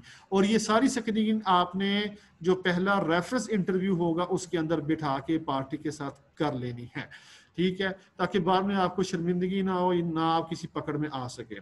और अगर कोई ट्रेनिंग सेशन हो रहा है जिसके अंदर कोई ऐसा गैजेट्स इन्वॉल्व हैं, लेट्स सपोज कोई कंप्यूटर कोर्स हो रहा है जो कि थर्ड पार्टी आगे ऑडिटोरियम में करवा रही है, तो आपने उनको ये ताबे कर देना कि वो अपने गैजेट्स, अपने टैब्स, अपने लैपटॉप्स लेके आए, क्योंकि आपने अपने लैपटॉप्स को लैब से नहीं छेड़ना। आप जितना ज़्यादा छेड़ेंगे, रीलोकेट करेंगे, उनके डैमेजेस का खतरा उतना ज़्यादा होगा। ठीक है, तो आपने ऐसी तमाम ट्रेनिंग जिसके अंदर गैजेट्स या लैपटॉप या कोई टूल यूज हो, आपने वो रिस्पेक्टिव पार्टी से कहना कि आप अपने ये चीजें खुद लेके आए। और जब आपका वो इवेंट मुकम्मल हो जाए, आप ने जाके ऑडिटोरियम के अंदर देखना है आपकी सीटिंग कैपेसिटी पूरी है, आपकी वॉल्स ठीक है, वहां पे कोई चॉकिंग नहीं हुई, लोग बैनर लगाते हैं उस बैनर की वजह से कील तो नहीं लगाए हुए या इस तरह की कोई चीज। आपने अपनी डैमेजेस को खुद देखना है। तो कल को कोई नहीं आपके पीछे आएगा, ना तो कोई आके वॉल ठीक करवा के देगा और ना आपको उसका नुकसान भरेगा। तो आपने ऑन द स्पॉट ये चीजें चेक कर लेनी है, उसके बाद फिर ऑर्गेनाइजर को ऑफ करना कि ठीक है अब आप जा सकते हैं। तो ये सारी चीजें थी जो कि ऑडिटोरियम और जो इवेंट्स, सेमिनार, वर्कशॉप से रिलेटेड थी। और ये मैंने पहले बता दिया कि ऐसी तमाम एक्टिविटी जिसके अंदर आपकी पकड़ हो, आपके अदारे की पकड़ हो, या आपका अदारा आपको पूछताछ कर सकता हो, आपने उसको अलाउ नहीं करना। उसमें हर तरह का सेक्टेरियन रिलीजन है, अनएथिकल एक्टिविटीज़ हैं।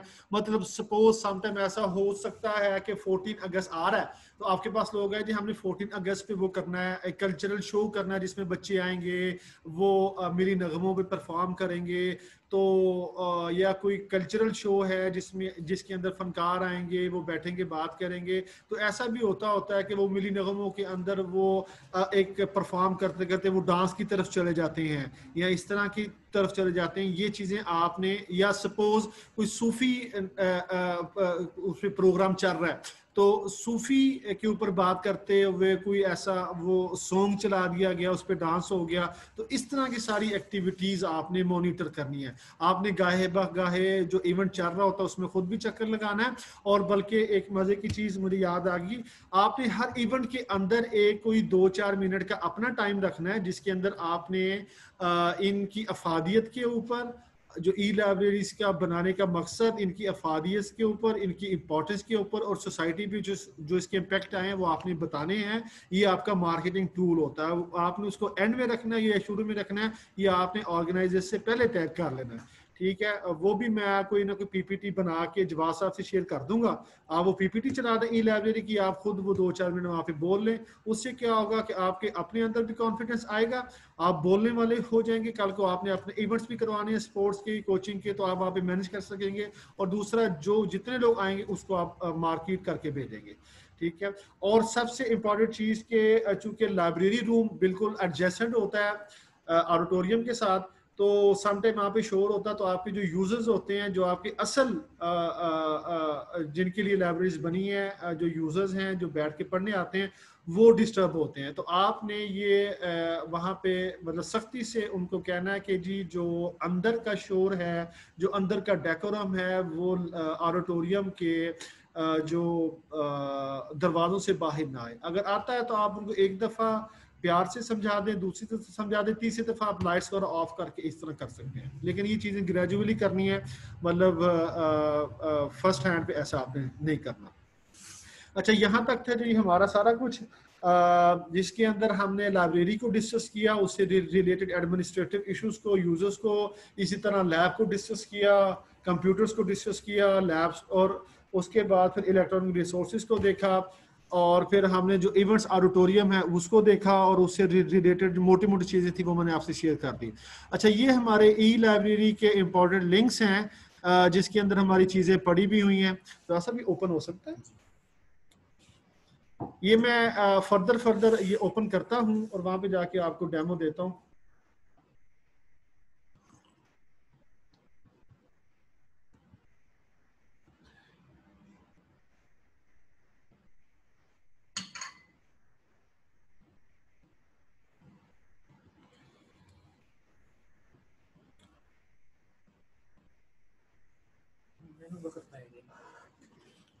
लोगों को समझा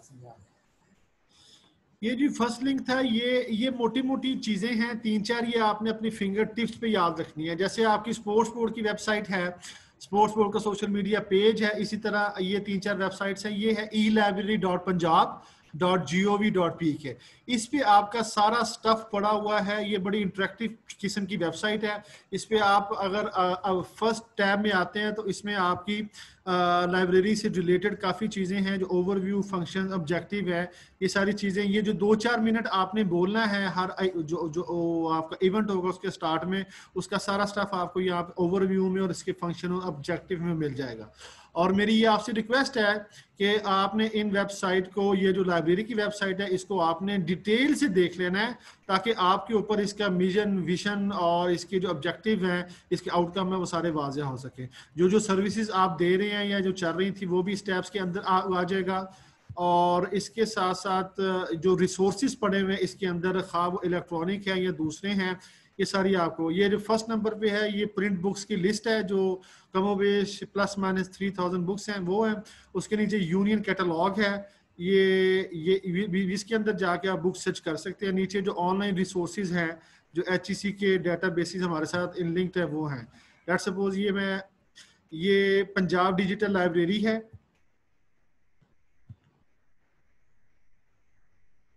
ये जी पंजाब डिजिटल लाइब्रेरी है जो जिसके अंदर हमारी 40-50,000 बुक्स पड़ी हुई हैं। अगर कोई कहता है जी अब जो आपकी पीडीएफ बुक्स किधर है, तो वो आपकी यहाँ पे पड़ी हुई हैं। ये आपका नोट कर लें, ये भी पीडीएफ उसमें मैंने दिया हुआ है पीपीटी में, digitallibrary.punjab.gov.pk। तो ये आपने ये पेज खोल लेना है, ये डिजिटल लाइब्रेरी में आ जाना है। इसके अंदर फिर हमने डिफरेंट कम्युनिटीज बनाई हुई हैं, वो ऑथर के हिसाब से हैं, वो सब्जेक्ट के हिसाब से हैं, और वो बुक्स के हिसाब से, टाइटल के हिसाब से हैं। अब मैं यहाँ पे आ जाता हूँ। सपोज ये पर्सनैलिटीज के अंदर अगर हम आते हैं तो इसको हम क्लिक करते हैं, तो यहाँ पे फर्दर फिर डिफरेंट कम्युनिटीज हैं, जिसके अंदर ये आपको ये अल्लामा इकबाल के मिल जाएंगे, ये बशीर अहमद डार मिल जाएगा, अल्लामा इब्तिसार आसम मिल जाएगा। अब हम अल्लामा इकबाल के अंदर आते हैं जी, ठीक है। तो यहाँ पे आपको ये बुक्स मिल जाएंगी जो अल्लामा इकबाल की है। सपोज हम ये बांगे दरा पे क्लिक करते हैं तो इसने ये खोल दिया। यहाँ पे ये बॉटम पे आएंगे तो आपको व्यू या ओपन करने की इजाज़त दे देगा। तो यहाँ पे आपका बांगे दरा का पीडीएफ वर्जन खुल जाएगा। ये डाउनलोड की भी ऑप्शन आपको दे देगा, और आप उसके साथ ईमेल के थ्रू, व्हाट्सएप के थ्रू शेयर कर सकते हैं, या यहाँ पे जाके ये जो साइटेशन है ये भी शेयर कर सकते हैं। अच्छा जी, वापिस आते हैं मेन।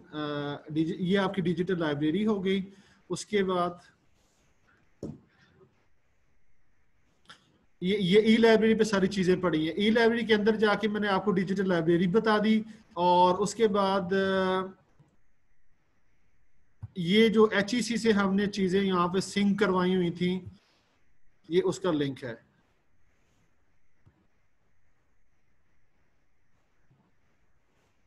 ये HEC का जो कि PITB के साथ सिंक थी, ये वो 468 है, जिसमें ई-ब्रेरी है। ये ई-ब्रेरी के अंदर आपको सोशल साइंसेस के काफ़ी स्टफ मिल जाएगा। और ये जो प्रोक्वेस्ट है, ये थीसिस और डेजर्टेशन का है। इसके अंदर आपको थीसिस से रिलेटेड मिल जाएगी। स्प्रिंकर लिंक जो साइंस डायरेक्ट का है, ये टेलर एंड फ्रांसिक है। ये भी आपको साइंस टेस्ट के हवाले से मिल जाएंगे। ये सारे यहाँ पे, और ये नीचे फ्री मेडिकल जर्नल्स पड़े हुए हैं। ये सारी चीज़ें आपके पास जो रिसर्चर आते हैं या जो लोग आते हैं, आपको वहाँ से मिल जाएंगे। और ये सारा जो स्टफ है, ये elibrary.punjab.gov.pk की वेबसाइट पे लिंक है सारे का सारा। और ये जो एक लिंक है, ये फ्रीक्वेंटली आस्क्ड क्वेश्चन का है, कि अगर कोई बंदा बार बार आपसे चीज़ें पूछता है तो आप उसको ये लिंक ई लाइब्रेरी की वेब पेज पे जाके उनको बता सकते हैं कि यहाँ पे हमारी सारी चीज़ें डिमॉन्स्ट्रेशन है। जो आपकी मेंबरशिप फॉर्म है, वो एक ये हमारी वेबसाइट के ऊपर भी पड़ा है। ये मैं होम पे आता हूँ, ये हमारा elibrary.punjab.gov.pk का होम है। खुल रहा है?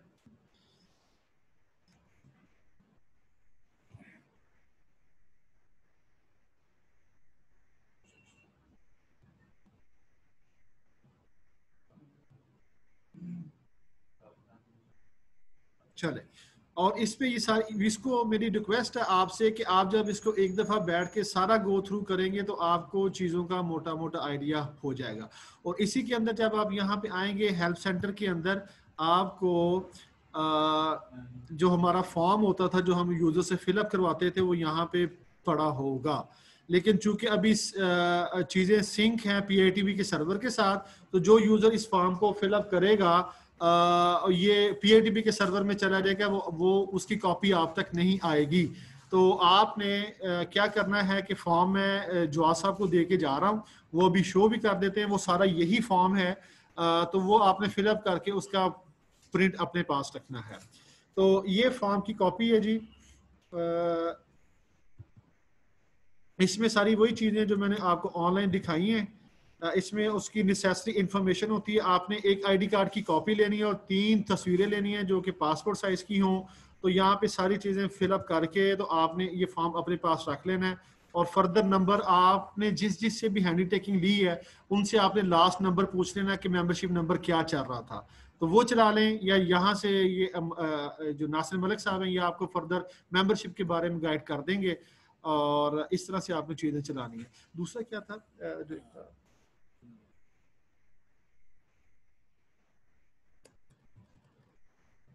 हाँ जी, और हमने इवेंट्स ऑर्गेनाइजिंग की बात की थी, तो उसमें एक जो प्रिस्क्राइब्ड फॉर्म था वो भी मैंने इनके साथ शेयर कर दिया हुआ है। उसमें आपने जब रेफरेंस इंटरव्यू करना है और लोगों से पूछना कि आपने किस किस्म का प्रोग्राम करना चाह रहे हैं, तो जब वो आपके साथ एग्री होंगे, अब आपने उसमें, मैं अगेन कहूँगा कि आपने वो सारी चीज़ें गो थ्रू ज़रूर करनी है कि कोई अनएथिकल चीज़ वहाँ पे ना हो, कोई इथनिक चीज़ ना हो, सेक्टेरियम पे सेक्टर पे कोई चीज़ ना हो, और दहशत गर्दी या इस तरह का कोई मतलब वहाँ पे चीज़ ना हो जो आपको फॉल करे आपके अदारे के मिशन और विजन पे फॉल करे। आपने वो चीज़ें फाइनलाइज करके उनके बाद फिर ये फॉर्म फिलअप करवा लेना है, और आपके ऊपर जो इमीडिएट अथॉरिटी होगी आपने उसको ये फॉर्म दे देना है, ताकि वो एक दफ़ा सारा कुछ गो थ्रू करके आपको अप्रूवल दे दे, और अप्रूवल दे के फिर आप जो रिस्पेक्टिव पार्टी होगी आप उनको बता देगी जी यू आर डन, तो फलां तारीख को फलां टाइम पे आपका ये इवेंट है।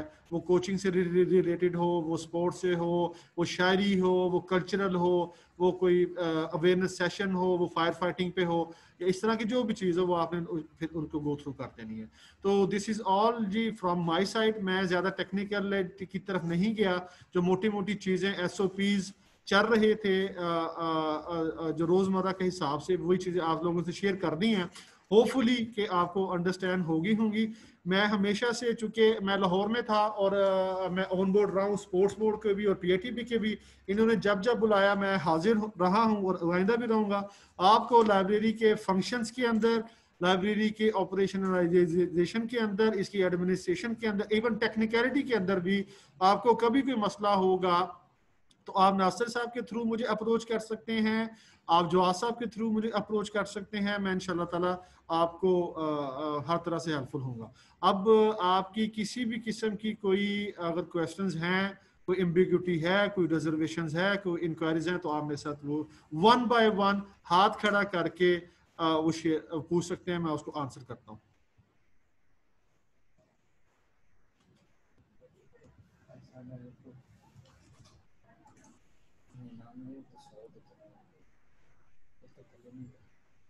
अस्सलाम वालेकुम सर।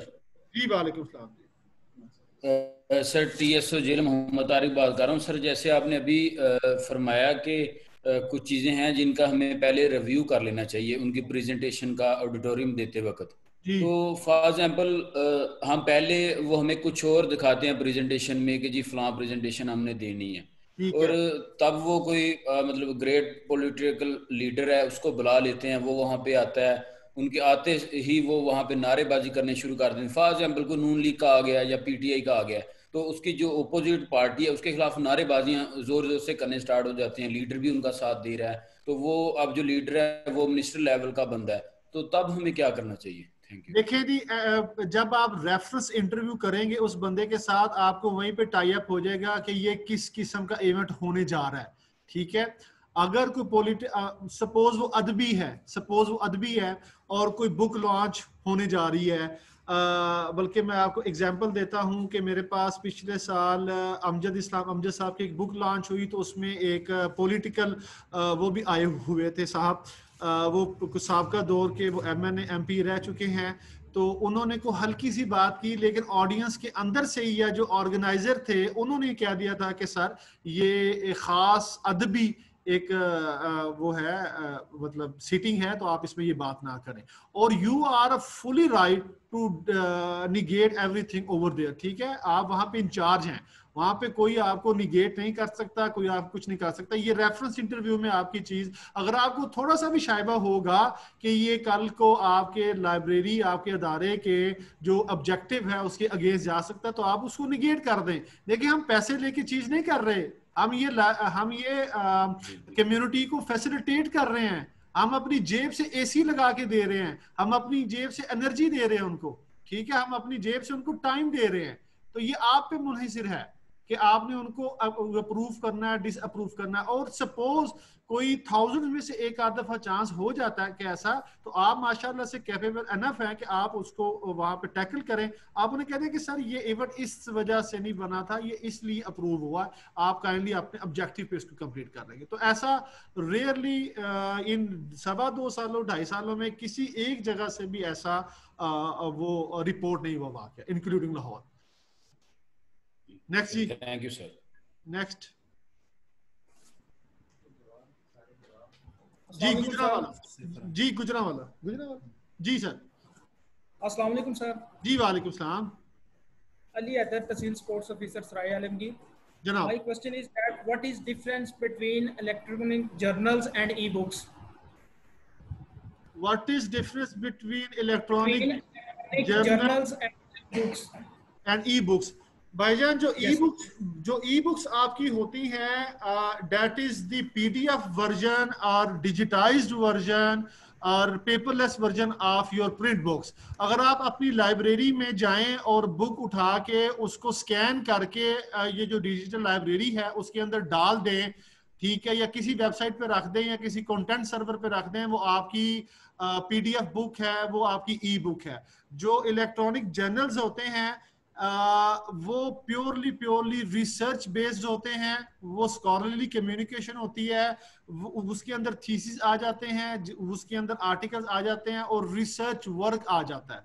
आपकी जो बुक्स होती हैं वो रिसर्च पे भी हो सकती हैं और वो किसी ना किसी सेगमेंट, मतलब स्पोर्ट्स पे हो सकती हैं, फिलॉसफी पे हो सकती हैं, वीमेन एम्पावरमेंट पे हो सकती हैं। जबकि जो इलेक्ट्रॉनिक जो जर्नल्स होते हैं, जर्नल्स प्योरली आपकी स्कॉलरली या रिसर्च कम्युनिकेशन होती है, वो उससे रिलेटेड होते हैं।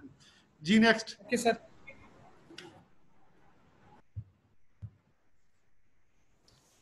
जी अस्सलाम वालेकुम। जी वालेकुम सलाम। नॉर्मली अब जो हमारे पीछे हमारा जो लाइब्रेरी का सेटअप था उसमें क्योंकि बहुत उन्हें टारगेट था कि ज्यादा से ज्यादा लोगों की लाइब्रेरी में लाया जाए, मेंबरशिप होती थी, तो सेमी कमर्शियल टाइप एक्टिविटीज भी वहाँ पे होती थी। मसलन मेडिसिन कंपनियों के वहाँ पे इलाज हो रहे हैं, ज़रूरी कंपनियों के इलाज हो रहे हैं, स्कूल कॉलेजेस के लिए स्पोर्ट्स बोर्ड पंजाब ने हमारे जो हॉल्स हैं उनके लिए उनका कोई फंक्शन हो तो उसके लिए एक लिमिट दी हुई है कि आप इतनी अमाउंट लेंगे। वहाँ वो AC भी चला रहे हैं और उनका वो फंक्शन भी फ्री हो रहा है। उसी एक ही प्रेमिसेस में स्पोर्ट्स बोर्ड पंजाब एक हॉल के लिए पैसे हमने 40,000 है हॉल में फंक्शन करने का, उसी प्रेमिसेस उनका फ्री ऑफ कॉस्ट हो रहा था और साथ AC भी चल रहा है। ठीक है। इसके ऊपर हमें अब क्योंकि बाकायदा तौर पर स्पोर्ट्स बोर्ड इसको ले रहा है तो इस पे कोई पॉलिसी बनानी पड़ेगी और कोई बैरियर भी लगाना चाहिए। ठीक है। आप अच्छा, जो मुझे समझ आई है वो ये आई है कि आप फरमा रहे हैं कि जो पहले वहाँ पे जो अथॉरिटीज थी या जो लाइब्रेरियंस थे या जो भी उनको चलाने वाले थे, वहाँ पे सेमी कमर्शियल एक्टिविटीज चल रही थी। सेमी कमर्शियल को आप थोड़ा डिफाइन करेंगे, क्या वो पैसे लेकर करवा रहे थे? नहीं, एक्चुअली वो कमर्शियल एक्टिविटी होती थी। ठीक है, लाइक जबकि हमारे लाइब्रेरी को कुछ नहीं दे रहे होते थे। लाइब्रेरी का प्रेमिसेस यूज हो रहा है, लाइब्रेरी का स्टाफ उनका काम कर रहा है, लाइब्रेरी का AC चल रहा है, पैसे बिल सरकार दे रही है, जबकि वो एक्टिविटी कमर्शियल नौइयत की होती थी। मसलन एक अंजुमन ताजरा अपना इलाज कर रही है, ये मैंने खुद देखा। इस तरह एक ये जो पेस्टिसाइड कंपनी अपनी मीटिंग्स कर रही है, ठीक है, अगर वो होटल में करे तो ये तो कमर्शियल एक्टिविटी है ना, अगर वो होटल में करे तो। अब पेस्टिसाइड कंपनी अपना एक मीटिंग है तो बाद में वो अपना कोई लंच भी कर रहे हैं। इस तरह कोई मुख्तलिफ मेडिसिन कंपनियां हैं, वो डॉक्टर को अगर होटल में इवेंट करे तो वो उनका खर्चा होता है, वो वहां पे एक्टिविटी कर रहे हैं, अपना लंच कर रहे हैं। हमारे एंड पे मैं बिल्कुल समझ गया हूँ जी। होता ये है कि अब DG खां से है ना, आपको DG खां मरकज बहुत दूर था। अब वहाँ पे जो साहब हैं वो जो मैंने आपसे ये जो SOPs शेयर किए हैं ऑडिटोरियम के, और जितनी भी इसकी जो स्टैंडिंग ऑपरेटिंग थी वो शेयर की है, ये वो उनसे गुजर के जाते होंगे। अब वो हेड ऑफिस को, पीआईटीपी को किस तरह से मुतमईन करते होंगे, ये आप उन पे है और पीआईटीपी भी है, या उसके अगेंस्ट वो लाइब्रेरी की सर्विस के ऊपर कोई उनसे ले रहे थे, लाइक कोई बुक्स ले रहे थे, कोई प्लांटर ले रहे थे। अब इस चीज का मुझे आइडिया नहीं है। अब ये तो हो गया पिछले तक, अभी हमने टेक ओवर किया है ना, कोई बुक नहीं आई हुई, कोई इजाफी चीज नहीं आई हुई, कुछ भी नहीं लिया हो उन्होंने। ठीक है, चले चले, ये तो था उनकी हाथ तक, वो किस तरह से इस चीज को टैकल कर रहे थे, क्या बेनिफिट दे रहे थे, ये ले रहे थे। अब हमने आगे क्या चलना है, वो यहाँ पे नासिर मलिक साहब बैठे हैं। आज से कुछ 1.5 साल पहले मैं यहीं पे इस एक मीटिंग का, एक कमेटी का पार्ट था, जिसके अंदर अल्लाह पाक आसानी वाला मामला करे, वट्टू साहब, तारिक वट्टू साहब के साथ, कि वो खैरी से वापस आए, वो थे। और जो पिछले आपके डीजी थे, वो जो चले गए, जो नदीम सरवर साहब थे, मैं था, और तारिक वट्टू साहब थे। तो हमने वर्किंग की थी कि जिस तरह के स्पोर्ट्स बोर्ड बाकी के परमिसेस के ऊपर कर रहा है, उनको वो सर्विसेज दे रहा है, आउटरीच सर्विसेज दे रहा है, तो हम लाइब्रेरीज के ऊपर भी करना चाह रहे थे। लेकिन वो नदीम सरवर साहब भी चले गए, फिर वट्टू साहब वहां चले गए, तो वो चीजें फिर हो गई। लेकिन अभी पिछले कुछ 2-3-4 महीनों में हमने इसकी सस्टेनेबिलिटी के ऊपर काम किया। मैं चूंकि लाहौर बेस ही था और यहीं पे रहा हूँ और डिफरेंट असाइनमेंट्स पे ऑनबोर्ड रहा हूँ, तो सस्टेनेबिलिटी के ऊपर काम किया वो हमने।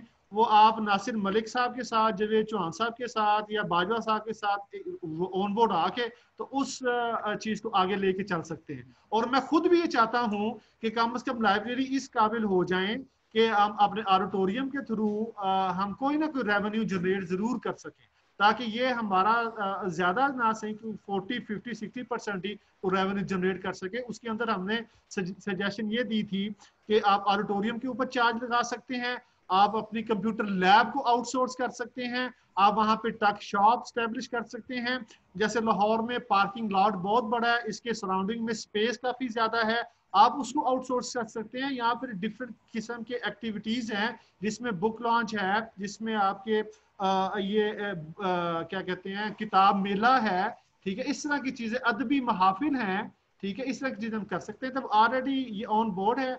हम चूंकि अब इसका पार्ट नहीं है, तो मैं ये नासिर मलिक साहब के गोश्तगुजार करता हूँ कि ये इन चीजों को लेके चले। उससे रिलेटेड जो सपोर्ट चाहिए होगी, जो डॉक्यूमेंटेशन चाहिए होगी, वो ऑलरेडी इनके पास है, फर्दर को होगी तो मैं इनके साथ हाजिर हूँ। नेक्स्ट जी।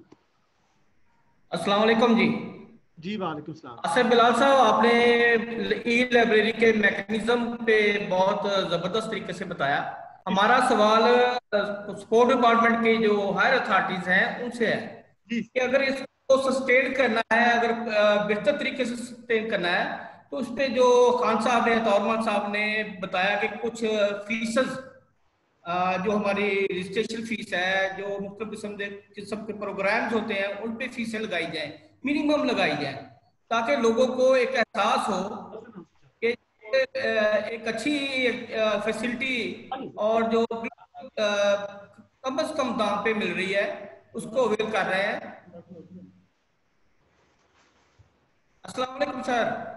वालेकुम अस्सलाम सर, ई लाइब्रेरी के हवाले से बात हो रही थी। जी जी, मैं आपने, आसिफ बिलाल साहब ने मैकेनिज्म पे बात की, बहुत जबरदस्त तरीके से हमें समझाया कि ई लाइब्रेरी को रन कैसे करना है, लोगों को कैसे वेलकम करना है, ई बुक्स क्या हैं, ई साइट्स क्या हैं, पे साइट्स क्या हैं, सब चीजें।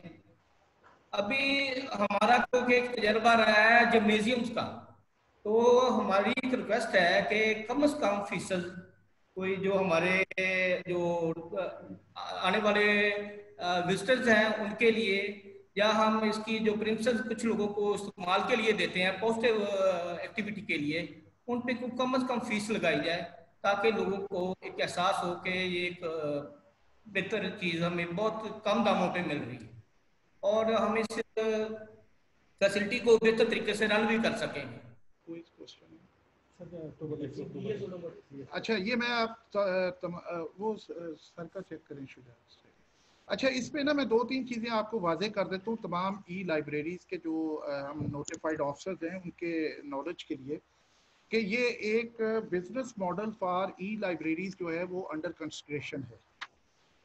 उसमें हम ये देख रहे हैं कि इस प्रोजेक्ट को वायबल कैसे किया जा सकता है, उसमें मेंबरशिप फी क्या होगी, आपने सेमिनार हॉल देना है, उसको रेंट आउट करने के चार्जेस क्या होंगे, वहाँ पर हम स्पेस को किस तरह यूटिलाइज कर सकते हैं, और कौन सी ऐसी एक्टिविटीज़ कर सकते हैं कि जो थोड़ा सा रेवेन्यू जनरेट करे और ये project as a whole sustainable हो जाए, प्रॉफिट ना कमाए लेकिन वहाँ का एक्सपेंस जो है उसको मीट कर ले। लेकिन देखिए ये एक प्रिंसिपल डिसीजन होगा, ये गवर्नमेंट के डिसीजंस हैं, मैं आप या कोई भी अपने तौर पर इसको कर नहीं सकता। अभी जो सबसे बड़ा हमारी जो असल चीज़ है वो ये है कि हमने जिस तरह ये इस वक्त चल रही है उसी मोड पे, उसी पैटर्न पे, उन्हीं पैरामीटर्स के अंदर इसको फंक्शनल रखना है। सो आपकी बात बिल्कुल बजा है, इसको हमने यहाँ पर स्टडी भी किया है, उसके मुख्तलिफ मॉडल्स भी हमने बनाए हैं।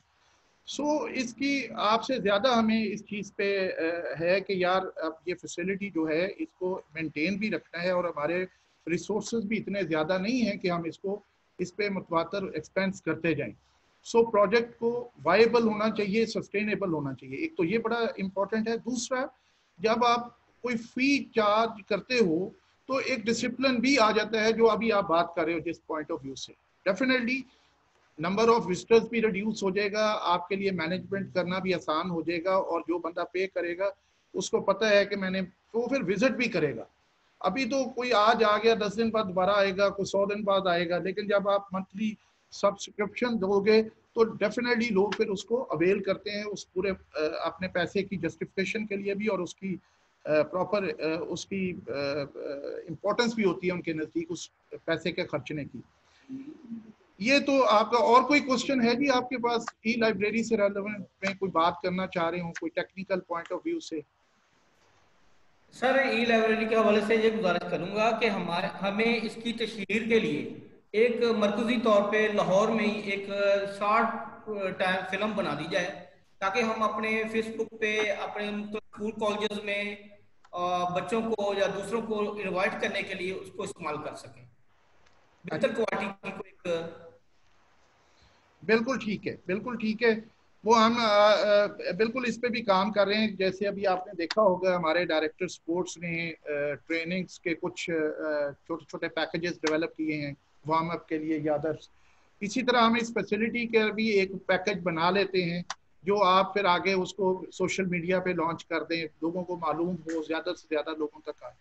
लेकिन अभी जो चीज़ आप इसको नोटिस करें या आप नोट भी कर लें इस चीज़ को कि देखिए इस वक्त अभी मेरे पास राइट नाउ तो डाटा नहीं है, लेकिन हज़ारों की तादाद में लोग विजिट कर रहे हैं इस आपकी इस फैसिलिटी को। इस वक्त ये प्रॉब्लम नहीं है कि लोगों को मालूम नहीं है कि ई लाइब्रेरी कहाँ है, कैसे है, वहाँ क्या फैसिलिटीज़ अवेलेबल हैं, और कौन सी सर्विसेज वहाँ से आप ले सकते हो, और कौन सी आपको वहाँ से सर्विसेज मिल सकती हैं। आपके पास जो लोग आ रहे हैं या जो आपका पोटेंशियल कस्टमर या उसको कह लें कि विजिटर है, वो ऑलरेडी मौजूद है आपके पास। बल्कि मेरा ज़ाती ख्याल है कि ज़्यादा बर्डन होगा, आपको मैनेज करने में प्रॉब्लम आएगा, आपको चीज़ों को साथ लेकर चलने में प्रॉब्लम आएगा, आपको बताने की शायद बहुत ज़्यादा ज़रूरत ना रहे। लाहौर में तो फिर भी मल्टीपल ऑप्शंस होते हैं, खुलने का वेट कर रहे हैं। हाँ, लेकिन बाकी छोटे ज़िलों के अंदर इस तरह की सर्विसेज, इस तरह की पोजीशन के या इस क्वालिटी के स्ट्रक्चर्स मौजूद नहीं हैं। तो बल्कि आपको लोड मैनेजमेंट की तरफ जाना पड़ेगा, रादर कि आप और लोड लेने की बात कर रहे हैं। बाकी हम ज़रूर वो पैकेज भी डेवलप करेंगे जो आप चाह रहे हो, लेकिन ये है कि आपको मेनली लोड मैनेजमेंट का ज़्यादा परेशानी आएगा कि लोग ज़्यादा डिमांड कर रहे होंगे आपके पास। जो हॉल है, सेमिनार हॉल है, उसकी बुकिंग के लिए लोग ज़्यादा आ रहे होंगे, क्योंकि बाज़ औक़ात एक ही वीकेंड के ऊपर इशू आता है। अच्छा, अब जो मैं और कोई क्वेश्चन, अब मैं थोड़ी सी चीजें जो आपसे ना गवर्नेंस के हवाले से करना चाह रहा हूँ ई लाइब्रेरी के, वो 3-4 पॉइंट्स हैं, वो काइंडली आप नोट कर लीजिए, बड़ा इंपॉर्टेंट है। उसमें एक तो ये है कि जो भी हमारे ऑफिसर्स वहां पर नोटिफाइड हैं फॉर ई लाइब्रेरी, आपसे मेरी ये रिक्वेस्ट है कि आपने अपने पेशेंस को बिल्कुल जो है वो लूज नहीं करना। आपने अपने कंडक्ट से इस्टेब्लिश करना है कि आप इंतहाई सिविलाइज्ड और इंतहाई डिसिप्लिन जो हैं वो ग्रुप से बिलोंग करते हैं। आपने अपना डिफरेंस क्रिएट करना है वहाँ पर लोगों से इंटरेक्शन करते हुए, ऑफिसरी नहीं होगी, आपने लोगों के साथ बड़ा कॉर्डियल किस्म का अपना बिहेवियर और वहाँ पर अपना सिस्टम जो है वो इस्टेब्लिश करना है। एक ये चीज बड़ी जरूरी है, आपके पास बेशुमार यंग लोग आएंगे, बच्चे आएंगे, वो इमोशनल भी होते हैं, वो थोड़ा सा ज्यादा केयरिंग भी समझते हैं कि होना चाहिए हमें, और उनकी डिमांड भी आपके पास ज्यादा होगी। छोटे छोटे इश्यूज भी वहां पर गवर्नेंस के या एडमिनिस्ट्रेशन के क्रिएट होंगे, लेकिन आपने इंतहाई बुर्दबारी का मुजाहरा करना है, ये आप जहन में रखें, बिकॉज के वहां पर आप हमारा फेस होंगे हमारे डिपार्टमेंट का। सो आपने अपने आप को बहुत ज्यादा जो है वो बुर्दबार या बहुत आप उसको क्या कहोगे कि कूल काम और बड़े हम्बल होकर लोगों से इंटरेक्ट करना है आपने, ये आपने मेहरबानी करनी है। कोई किसी किस्म का कोई गलत बात भी करता है, कोई गलत सिचुएशन भी अराइज होती है, तो आपने बड़ा पेशेंस के साथ उसको सिचुएशन को हैंडल करना है। This is very important. और उसकी दूसरी वजह यह भी है कि वहां पर आपके पास ज्यादा स्टूडेंट्स आएंगे, उनके जहन, उनकी सोच और उनका मजाज जो है वो जरा थोड़ा सा आइडियलिज्म की तरफ ज्यादा होता है, वो चीजों के आपके इश्यूज को अंडरस्टैंड नहीं करेंगे, आपने उनको हैंडल करना है, आपने उनको अंडरस्टैंडिंग उनकी डेवलप करनी है, ताकि वहां पर आपका एक एनवायरनमेंट जो है वो बड़ा कूल, काम और पीसफुल हो। नंबर 2, सफाई का आपने बहुत ख्याल रखना है। लाइब्रेरीज बेहतरीन, नीट, क्लीन, फ्रेश, वहां पर प्रॉपर उसकी सफाई को आपने इंश्योर करना हर हाल में, डस्ट फ्री एनवायरनमेंट हो, एयर कंडीशनिंग आपकी बेहतरीन चल रही हो, उनकी प्रॉपर टाइम के ऊपर क्लीनिंग आप करवा रहे हो, और हर तरह से सफाई के आला तरीन मेयार को आपने कोशिश करनी है मेंटेन रखने की और करने की। नंबर 3, एक आपने बहुत इंपॉर्टेंट काम है ये, क्योंकि यंग लोग आएंगे तो आपने इनके ऊपर अपनी विजिलेंस को बहुत स्ट्रॉन्ग करना है। सो ऑल द टाइम आप बहुत विजिलेंट हों, क्योंकि आपके पास वहाँ पर बहुत कीमती हमारे इक्विपमेंट हैं, हमारे वहाँ पर हार्ड मटेरियल बहुत अच्छा है, हमारे सॉफ्टवेयर बहुत हैं। सो आपने ये ज़रूर कोशिश करनी है कि आप अपने विजिलेंस लेवल को बहुत ज़्यादा इंश्योर करें। दूसरा, वहाँ पर आपने जो है एक ऑब्जर्वेशन भी रखनी है बच्चों के ऊपर, बिकॉज कि आपका आईटी का जो यूज़ जो है वो मिस यूज़ ना हो।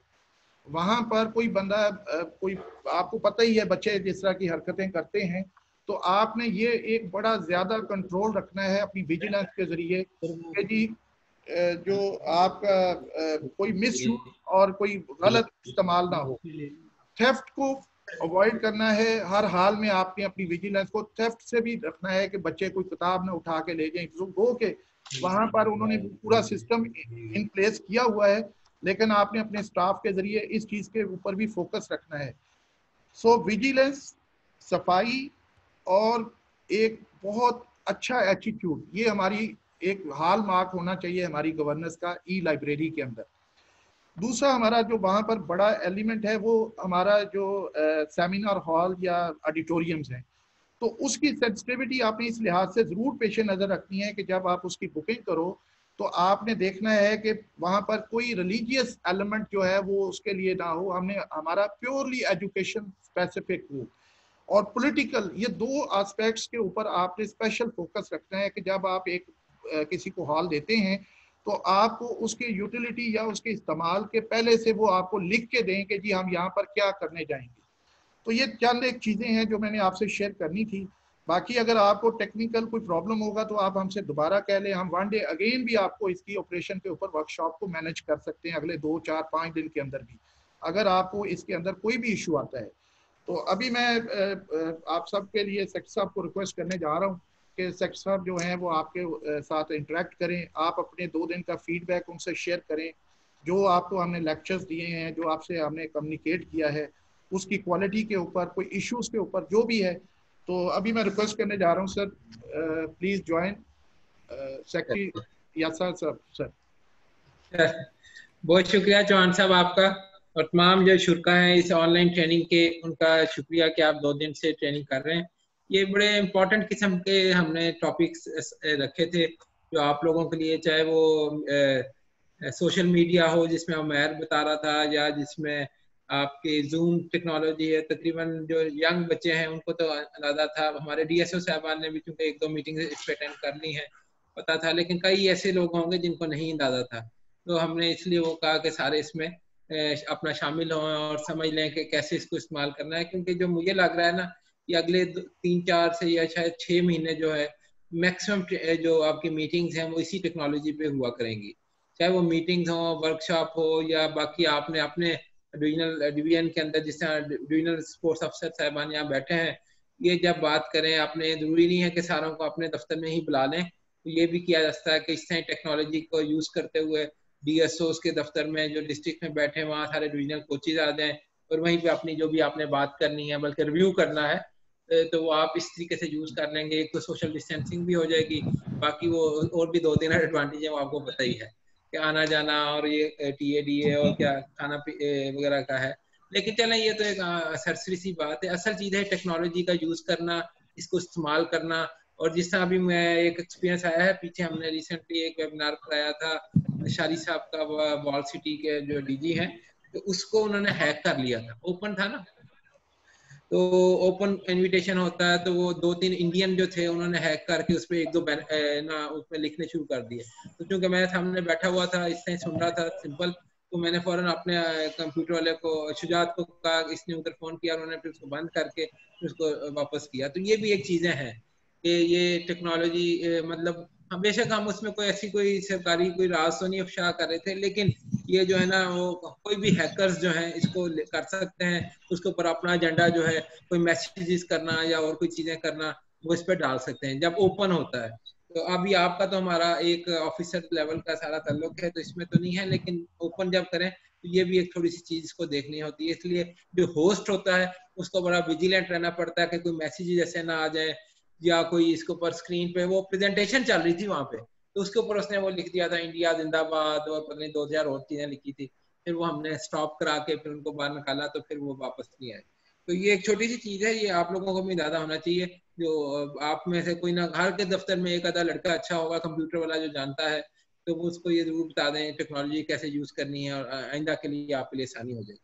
सोशल मीडिया के ऊपर वो अमेर ने काफी डिटेल में आपसे डिस्कशन की है।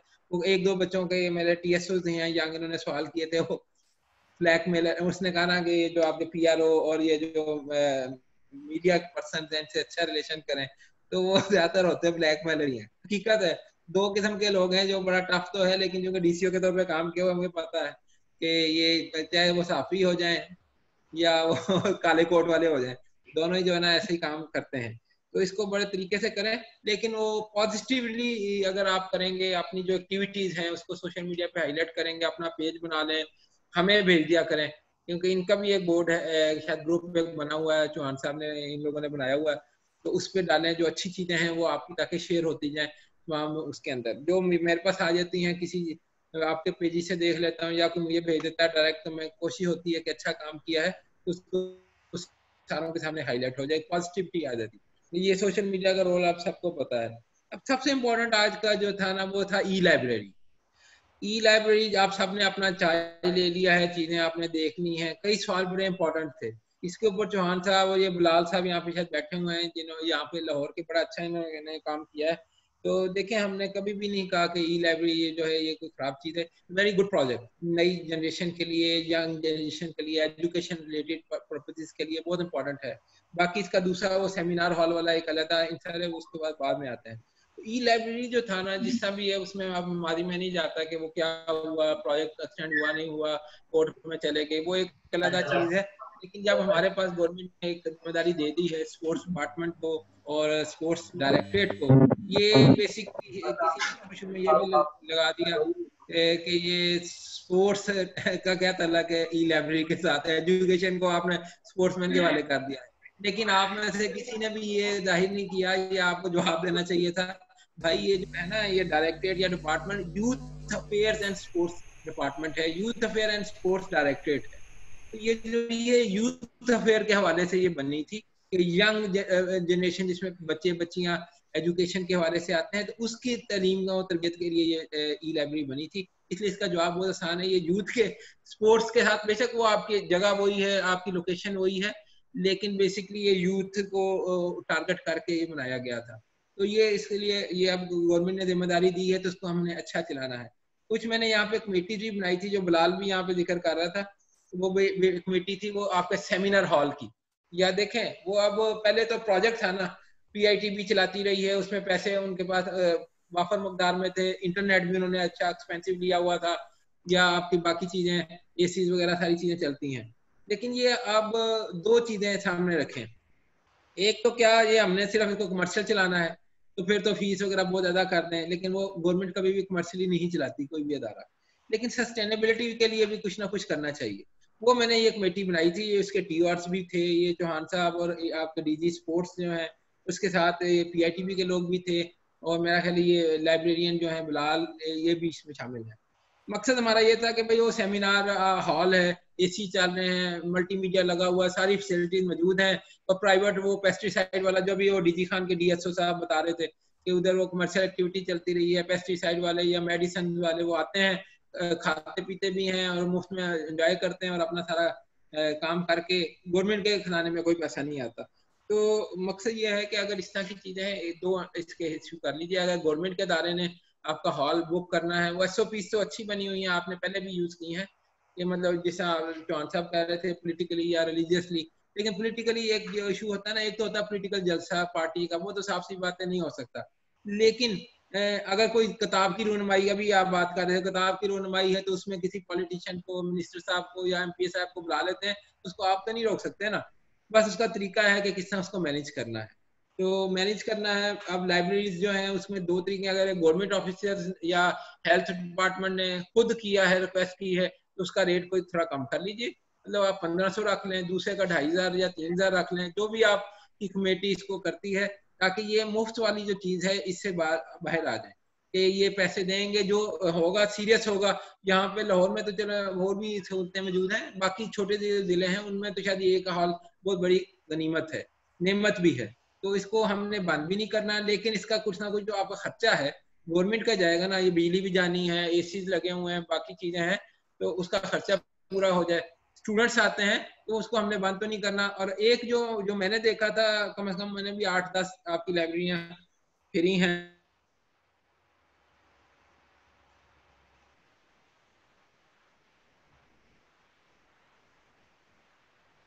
एजुकेशन और प्राइवेट करनी है या CSS की तैयारी कर रहे हैं या किसी एग्जाम की तैयारी कर रहे हैं, बच्चियां बहुत ज्यादा आती हैं। तो ये जो अपनी फीमेल बच्चियां आएंगी, इनको किससे आपने हैंडल करना है, क्योंकि शायद आपके तमाम मेल हजरात ही हैं जो स्पोर्ट्स में, उन्होंने तो शायद एक आधी बच्ची रखी हुई थी वो जो पिछले PITB वाले प्रोजेक्ट में ये, लेकिन अगर आप मैनेज कर सकते हैं तो कर लीजिए, लेकिन उसके बड़े तरीके से सोच समझ के कीजिएगा। एक वो विजिलेंस की आपने सारी बात कर दी है, सबको पता है इंटरनेट के गलत इस्तेमाल का भी, तो उसको किस तरह रोकना है, ये पब्लिक फैसिलिटी है, गवर्नमेंट की फैसिलिटी है, इसको किस तरह, ये तो आपको पता है, ये आप चेक भी लगा दें तो उस पर ऐसी चीजें कोई भी नहीं आती। सफाई होना, कॉर्डियल बिहेवियर की बात की है चौहान साहब ने, ये बड़ा इंपॉर्टेंट है। ये ना लगे कि ये पहले वाले जो बहुत अच्छा चला रहे थे तो ये लोग अफसर आए, ये तो अफसर बन गए हैं, ये तो आने ही नहीं देते किसी को, ये 4 बजे छुट्टी होती है तो 4 बजे चले जाते हैं घर में, ठीक है। तो वो जो 9 साढ़े 5 का जो टाइम है गवर्नमेंट वाला लाइब्रेरी वाला, तो वो मेरा ख्याल है उसको ही चलना चाहिए। बेशक अपनी वो आप शिफ्टें कर लें या जिस तरह भी मैनेज आपने करना है वो कर लीजिए। अभी तो खैर बंदी है, लेकिन जैसे भी खुलेंगे, जिस तरह आहिस्ता आहिस्ता गवर्नमेंट करिएगा, तालीमी इदारे भी जिसमें सबसे ज्यादा रिस्क है इस चीज का, वो भी सितंबर में कह रहे हैं कि शायद खुल जाएंगे। तो आपकी भी लाइब्रेरियां जो है शायद ये उसके साथ ही खुलें, उस अगस्त में खुल जाए, लेकिन ये 1-1.5 महीने के बाद ये खुल जाएंगी। तो हमने इसी तरह पॉजिटिविटी के साथ इनको लेके जाना है, दिखाना है कि ये हम लोग भी जो है यूथ अफेयर वाले या स्पोर्ट्स के डिपार्टमेंट वाले इसमें अच्छे इवेंट्स करवा सकते हैं। और जितना आप फंक्शनल रखेंगे ना, उतनी एक्टिविटी नजर आएगी। पहला महीना बहुत इंपॉर्टेंट होता है किसी भी नई चीज को शुरू करना और उसको पब्लिसाइज करना, मार्केटिंग करना। अच्छा भला मार्केटिंग तो इसकी सबको दुनिया को पता है, ये अदारा मौजूद है। वो आपने टोपा टेक सिंह वालों ने कहा जी वीडियो बना दें, ठीक है वीडियो बना लें, अपने नाम से बना लें, यानी कि sports department, youth affair department या डायरेक्टरेट के नाम से, ताकि पता हो कि अब आपके पास है एक पब्लिसिटी। जिस तरह ये स्पोर्ट्स की हमने वीडियो शुरू की हैं, वो जरूर कर लें। दुनिया को पता है ये ई-लाइब्रेरी है और कहाँ पर है, क्या करती है, लेकिन असल काम होगा आपकी जो इम्पोर्टेंस है, निगरानी होगी। और सफाई वगैरह तो चले आपके स्पोर्ट्स के जो भी बंदे हैं वहां से करवा लेंगे आप लोग, लेकिन इसको ई-लाइब्रेरी को कामयाब तरीके से अब चलाना, ये ज्यादा हमारे पे भारी जिम्मेदारी आ गई है। खसूसन जब इन लोगों ने काफी कंप्लेन की, लेकिन वो हम तो इनके चाह रहे थे, लेकिन चले अब अदालत में केस है, इसमें मैं कोई तबसरा नहीं करता, वरना हमने तो काफ़ी कोशिश की थी कि इन लोगों को इस तरह एडजस्ट कर लें बोर्ड के अंदर। एडीजी और बाकी लोगों ने भी एक बार इसमें हेल्प की और हमारी ये तजवीज़ को मान लिया था। लेकिन चलें कोई नहीं, जब भी फैसला होता है तो अल्लाह करे हम बेहतरी के लिए तरफ चलें। ये एक्सपीरियंस लोग हैं, पढ़े लिखे हैं, ये बिलाल बैठा है, इस तरह के बाकी भी जो लाइब्रेरियन है इनका अच्छा एक्सपीरियंस है। अगर आप यूटिलाइज करना चाहें तो इट्स अप टू यू, जो भी बोर्ड डिसीजन देता है या डिपार्टमेंट कहता है, ये कोर्ट का शायद डिसीजन आ जाएगा तो उसके बाद हम इंशाल्लाह उसके ऊपर भी देख लेते हैं। बाकी कोई आपके सवाल हैं? आप में से सारे लोग सुन रहे हैं, आपने कोई टेक्निकल को तो पूछना है, या मैं बैठा हूँ, चौहान साहब बैठे हुए हैं, आपके कोई अफसरान कोई 2 या 3 देख लीजिए, या ज़्यादा भी करना चाहें मैं अवेलेबल हूँ। आप अपनी तरफ से सवाल कर सकते हैं, सजेशन दे सकते हैं। ई लाइब्रेरी का चौहान साहब मेरी तरफ से ये रिक्वेस्ट होगी कि अगले हफ्ते के अंदर अंदर इसका जो भी आपने एसओपी बनाने हैं, एसओपी के साथ मतलब यह है कि फी रखना चाहते हैं स्टूडेंट्स की 50 या 75 रुपये, जितना भी आप मंथली रखना चाहते हैं, कार्ड उनका होना चाहिए, जो भी एसओपी आप चाह रहे हैं, तो इसको फाइनल कर लें, आपकी कमेटी रिकमेंड कर दे, ताकि अगर जिस लेवल पे भी हमने अपने से अप्रूवल लेना है या किसी और अथॉरिटी को भेजना है अप्रूवल के लिए, तो हम उसको कर दें, ताकि ये जो सितंबर में दोबारा जब ये खुलेंगी जो लग रहा है, तो उस वक्त तक ये सारे एसओपी और ये सारी चीज़ें फॉर्मेलिटीज जो हैं पूरी हो सके। तो मेरा ख्याल है आप लोगों से कोई सवाल अगर हैं इस ऑनलाइन ट्रेनिंग के हवाले से या बाकी, हाँ एक चीज़ रह गई, चौहान साहब इन्होंने भी ट्रेनिंग करवानी थी, उसका शेड्यूल वो मेरा ख्याल है अभी आपने नहीं दिया या दे दिया है, क्या है ये बता दें सर। वो आपकी हिदायत के मुताबिक हमने वो तैयार कर लिया है। इन लोगों के साथ हमने बड़ी डिटेल डिस्कशन किया, इनसे ही लिया है, इन्होंने हमें सबमिट कर दिया है। वो अभी हम सर ये इशू कर देंगे थोड़ी देर में जी। आज टाइप हो रहा है। हमने सर अपना इसलिए नहीं किया, इनको कल मैंने बड़ा वाजे कहा था कि जी मुझे आपकी तरफ से इजाज़त मिल गई है कि मैं अपने तौर पर इशू कर दूं अगर आप नहीं दे रहे, क्योंकि आज इस वर्कशॉप के कंक्लूजन से पहले हमने इसको देना है हर हाल में। तो बेहतर यही है कि आप हमें दें, क्योंकि हमें नहीं मालूम कि जी डीजी खां में कौन सा अच्छा रिसोर्स पर्सन अवेलेबल होगा जो इसको करना चाहे। तो आप अपने लोकल रिसोर्सेज के हवाले से हमें सबमिट करें। नाइस ऑफ ऑल सर, तमाम ने अपना हमें सबमिट कर दिया है। आज हम उसको नोटिफाई कर देंगे और अकॉर्डिंगली जो जिस डेट के ऊपर वो आएगा अकॉर्डिंगली हम उसको अपने वेबसाइट और बाकी जगहों के ऊपर भी एडवर्टाइज करेंगे। सो ये सब लोगों की तरफ से सबमिट हो गया है जी। चले गुड हो गया। ये पार्टिसिपेंट जो हमारे रीजनल स्पोर्ट अफसर या डीएसओ टीएसओ पे बात करना चाहें तो जरूर कर सकते हैं। दूसरा सर हम एसओपी भी इंशाल्लाह कमिंग वीक में इशू कर देंगे जी। उसके ऊपर हम एक 1 डे एक्टिविटी करेंगे अपने सिर्फ इन 20 लोगों के साथ प्लस डीएसओ जो उस डिस्ट्रिक्ट के हैं, सो दैट कि उनके लोकल इश्यूज को भी रख के अपने पास सामने लेके एक जॉइंट एफर्ट करके हम एक बड़ी डिटेल्ड कॉम्प्रिहेंसिव एसओपीज बनाएंगे जिसमें इन लोगों का भी इनपुट होगा और हमारा भी होगा सर। ठीक कर लीजिए कर लें सर जी। कोई सवाल पूछना चाहे इनमें से, कोई तजवीज देना चाहे तो जरूर कर ले जी। मकसूद साहब हमेशा पूछते हैं। वालेकुम सलाम sir, Mohammad Tariq TSO jail में बात कर रहा हूँ। पूछिए सर। ये सर रिक्वेस्ट थी कि जितनी हमारी स्पोर्ट्स फैसिलिटीज हैं सर, कोई एसओपीज के तहत इनको खोल दिया जाए तो क्या बेहतर नहीं है? यार मेरा बस चले तो मैं आज से 2 महीने पहले खोल देता, जिससे हमने अपना दफ्तर खोला हुआ है, चौहान साहब और इनकी डायरेक्टरेट का दफ्तर खोला हुआ है, आप लोगों को भी खोलने पड़ गए हैं, तो मेरा बस चलता तो मैं जरूर खोल देता। ठीक है, ये चूंकि गवर्नमेंट का डिसीजन है या पंजाब गवर्नमेंट जो इधर कैबिनेट कमेटी बनी हुई है कोरोना के हवाले से, वो पहले रिकमेंड करती है, उसके बाद फेडरल गवर्नमेंट एनसीओसी आप जानते ही हैं नेशनल जो कमेटी बनी हुई है वो अप्रूवल देती है, उसके बाद डिसीजन होता है। तो वो सारे तरीकाकार सिर्फ हमसे नहीं तजवीज़ देते, वो अपने एजेंसी से, सिक्योरिटी एजेंसी से, हेल्थ डिपार्टमेंट से या बाकी जो उनकी एजेंट हैं अदारे, उनसे वो सारी लेकर फिर उसके ऊपर बाद डिसीजन करते हैं। तो उम्मीद है कि कोई अगस्त में या सितंबर तक ये इंशाल्लाह, बाकी जिससे हमारा टूरिज्म भी बंद पड़ा है ये भी बंद है, तो उम्मीद तो है कि वो खुल जाएगा आहिस्ता आहिस्ता। जिससे आपको पता है जिम इन्होंने खोलने की कोशिश की थी लेकिन वो भी इतनी इफेक्टिव नहीं रही, क्योंकि वो उस वक्त एकदम पीक पे चला गया था ईद के बाद फौरन। तो वो फिर डीसी जो कंसर्न डिप्टी कमिश्नर्स हैं उन्होंने कहा था कि नहीं सर ये हमारे लिए बहुत मुश्किल है, तो यहाँ पे कोरोना फैल सकता है, इसलिए उन्होंने इजाज़त नहीं दी। तो हमने भी ये कहा था कि जो अपने कंसर्न डिप्टी कमिश्नर्स हैं उनसे आप टाई अप कर लें, अगर वो विलिंग है तो खोल लें, अगर वो कहते हैं कि नहीं खोलना तो जिम्मेदारी चूंकि उन लोगों की होती है, इसलिए वो ना खुल सके।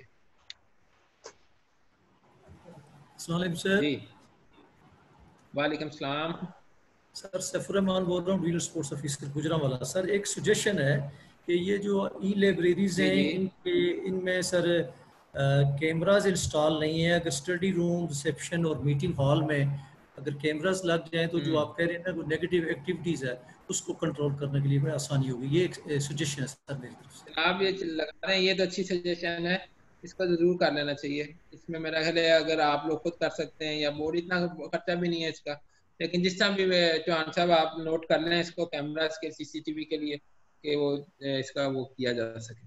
जी राइट सर। सर अभी हमने इनकी अपनी जो ऑफिस के अंदर भी इनको कुछ जो इक्विपमेंट था उसके लिए मोटिवेट किया और रिसोर्सेज भी दिए, तो इस पे भी हम सर वर्क कर लेते हैं कि कैसे पॉसिबल है, तो ये हम करवा लेते हैं। ठीक सर। अस्सलाम वालेकुम। वालेकुम सलाम। सर हमारे पास ऑफिसर्स भी नॉमिनेट हो गए, ये यंग ऑफिसर्स है। ये नाम तो बोल दो, कौन बोल रहा है भाई? Ataur Rahman sir, DG Khan. अताउर रहमान अच्छा, सर, डीजी खान से। ठीक है ठीक। अच्छा सर, गुजारिश ये है कि हमारे पास ऑफिसर्स भी हैं, कॉन्टीजेंट का जो स्टाफ है उसमें से हमारा मिनिस्ट्रियल स्टाफ भी काम कर लेगा सर। सफाई और वॉच एंड वार्ड का भी कोई इशू नहीं। एक सर इशू है कि एक प्रॉपर कंप्यूटर स्किल्ड बंदा हो वहाँ पे हमारे पास, जो सॉफ्टवेयर और इन चीज़ों को देख सके। एटलीस्ट सर एक आदमी ना पर लाइब्रेरी सर, ये मैनेज हो जाए तो बेस्ट हो जाएगा सर। ठीक है, ये वो हमारे दिल है, इसमें गौर कर रहे हैं कि किस तरीके से हैंडल करें। तो ये कमेटी बनी हुई है, इसके ऊपर ही अपनी तजावीज़ देती है, तो इसके ऊपर फाइनल करते हैं। वालेकुम सलाम। Sir Maqsood Hassan Javed, district sports officer Bahawalpur. जी जी। अच्छा सर, इसमें यह था कि एक तो मेंबरशिप है, मेंबरशिप इन्होंने ऑलरेडी हजारों के हिसाब से की हुई है जो फ्री ऑफ कास्ट है। अब उसमें नए तो शायद कम ही आएंगे, अगर नए आएंगे हम हमसे फीस लेंगे तो वो कहेंगे पहले तो ये इतने लोग फ्री हुए हैं अब हम फीस इसकी दें, वो हमारे लिए भी थोड़ा सा मुश्किल होगी। चले ये ऑडिटोरियम है, इसकी तो बुकिंग हो सकती है जी, ऑडिटोरियम को यूज़ कर रहा है इसकी बुक, लेकिन मेंबरशिप के लिए हमें काफ़ी प्रॉब्लम होगी। दूसरा सर, चौहान साहब ने कहा था कि कंटीजेंट पेड स्टाफ का हम आपको देंगे, वो रख लें। इसमें अगर सर थोड़ा सा नॉमिनेट कर दें कि हम कितने बंदे रख सकते हैं और कौन कौन से रख सकते हैं, उसका एक लेटर जारी हो जाता है, उसके मुताबिक हम रख लें इसको सर। सर इसमें चौहान साहब इसका जवाब देना चाहते हैं आप? जी जी सर बिल्कुल सर, इनको हम सपोर्ट स्टाफ देंगे, एडिशनल फंड्स भी देंगे सर इनको ई लाइब्रेरी के हवाले से। वो इनसे हमने कमिट भी किया और वो देंगे भी की। जहाँ तक इन्होंने ये बात की है मेंबरशिप की, ये शायद थोड़ा सा इनको इस पे कंफ्यूजन है। अभी फ्री है, अभी बिल्कुल कोई मेंबरशिप चार्ज नहीं किया जा सकता पैसा। वो तो नया मॉडल अगर अप्रूव होता है तो तब मेंबरशिप फी और बाकी चीजें आएंगी, अदरवाइज तो अभी जैसे पहले चल रहा है फ्री फॉर ऑल, लोग आए जाएं, वो उसी तरह चलेगा। अगर मेंबरशिप फी हम अप्लाई करेंगे तो फिर A to Z सबके लिए होगा, उसमें फिर पुराना या नया नहीं होगा, वो तो फिर पूरा प्रोसेस इनिशिएट होगा ना। इसलिए वो ये कंफ्यूजन सब लोग दूर कर लें कि अभी कोई मेंबरशिप फी नहीं है, अभी जो पुराना प्रीवियस मॉडल है उसी के ऊपर हमने इसको चलाना है, ये ध्यान में रखिए सारे। ठीक।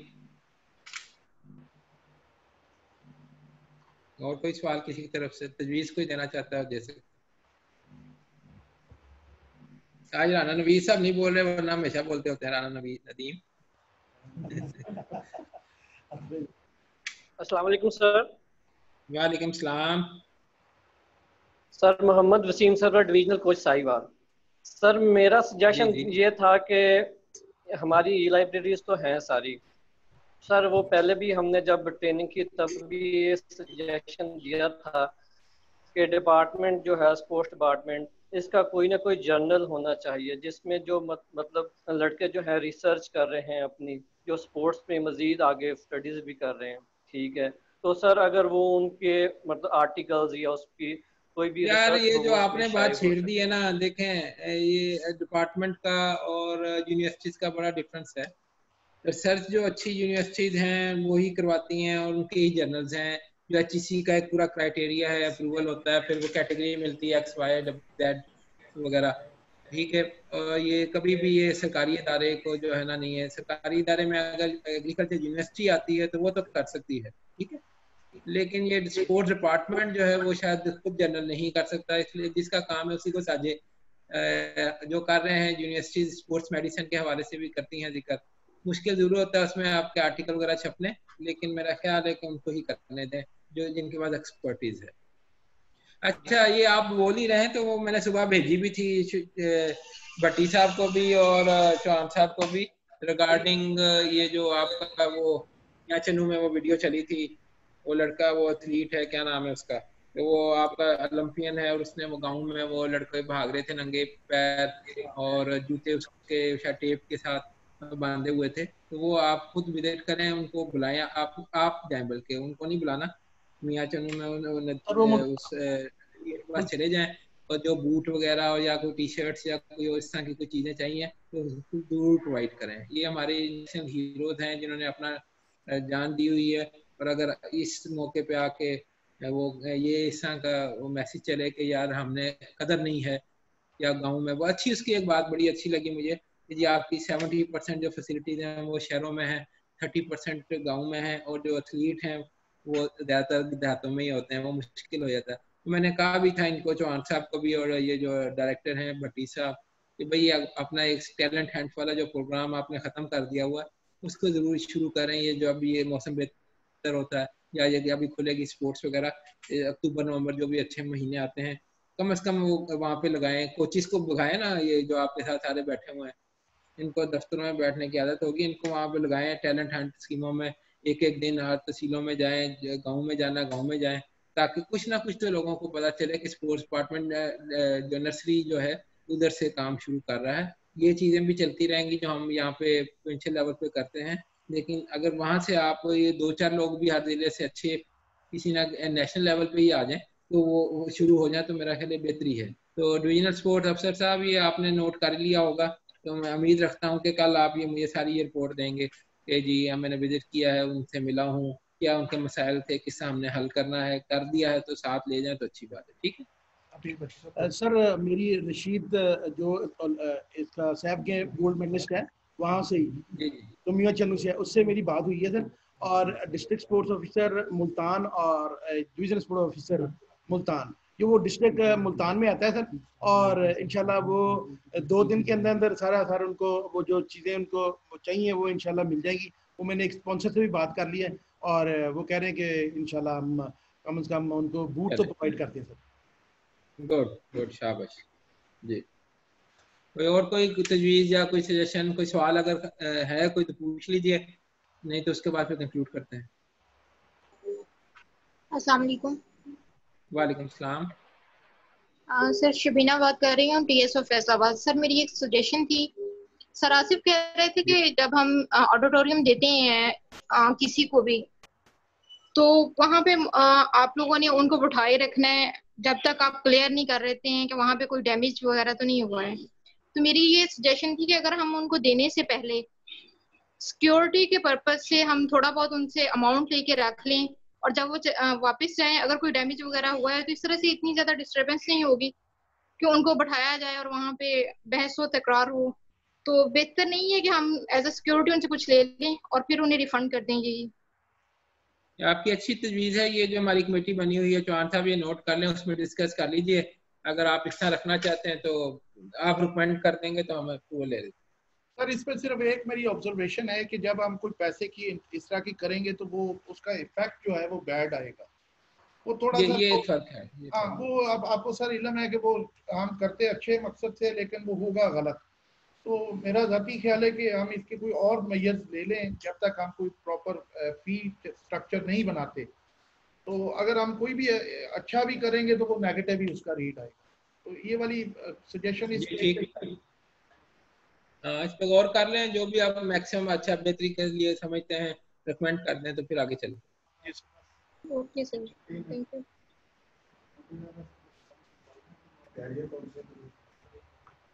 चले, और मेरा ख्याल है कोई तजवीज़ नहीं देना चाहता, कब भूख लग गई लगता है खाना खाना होगा।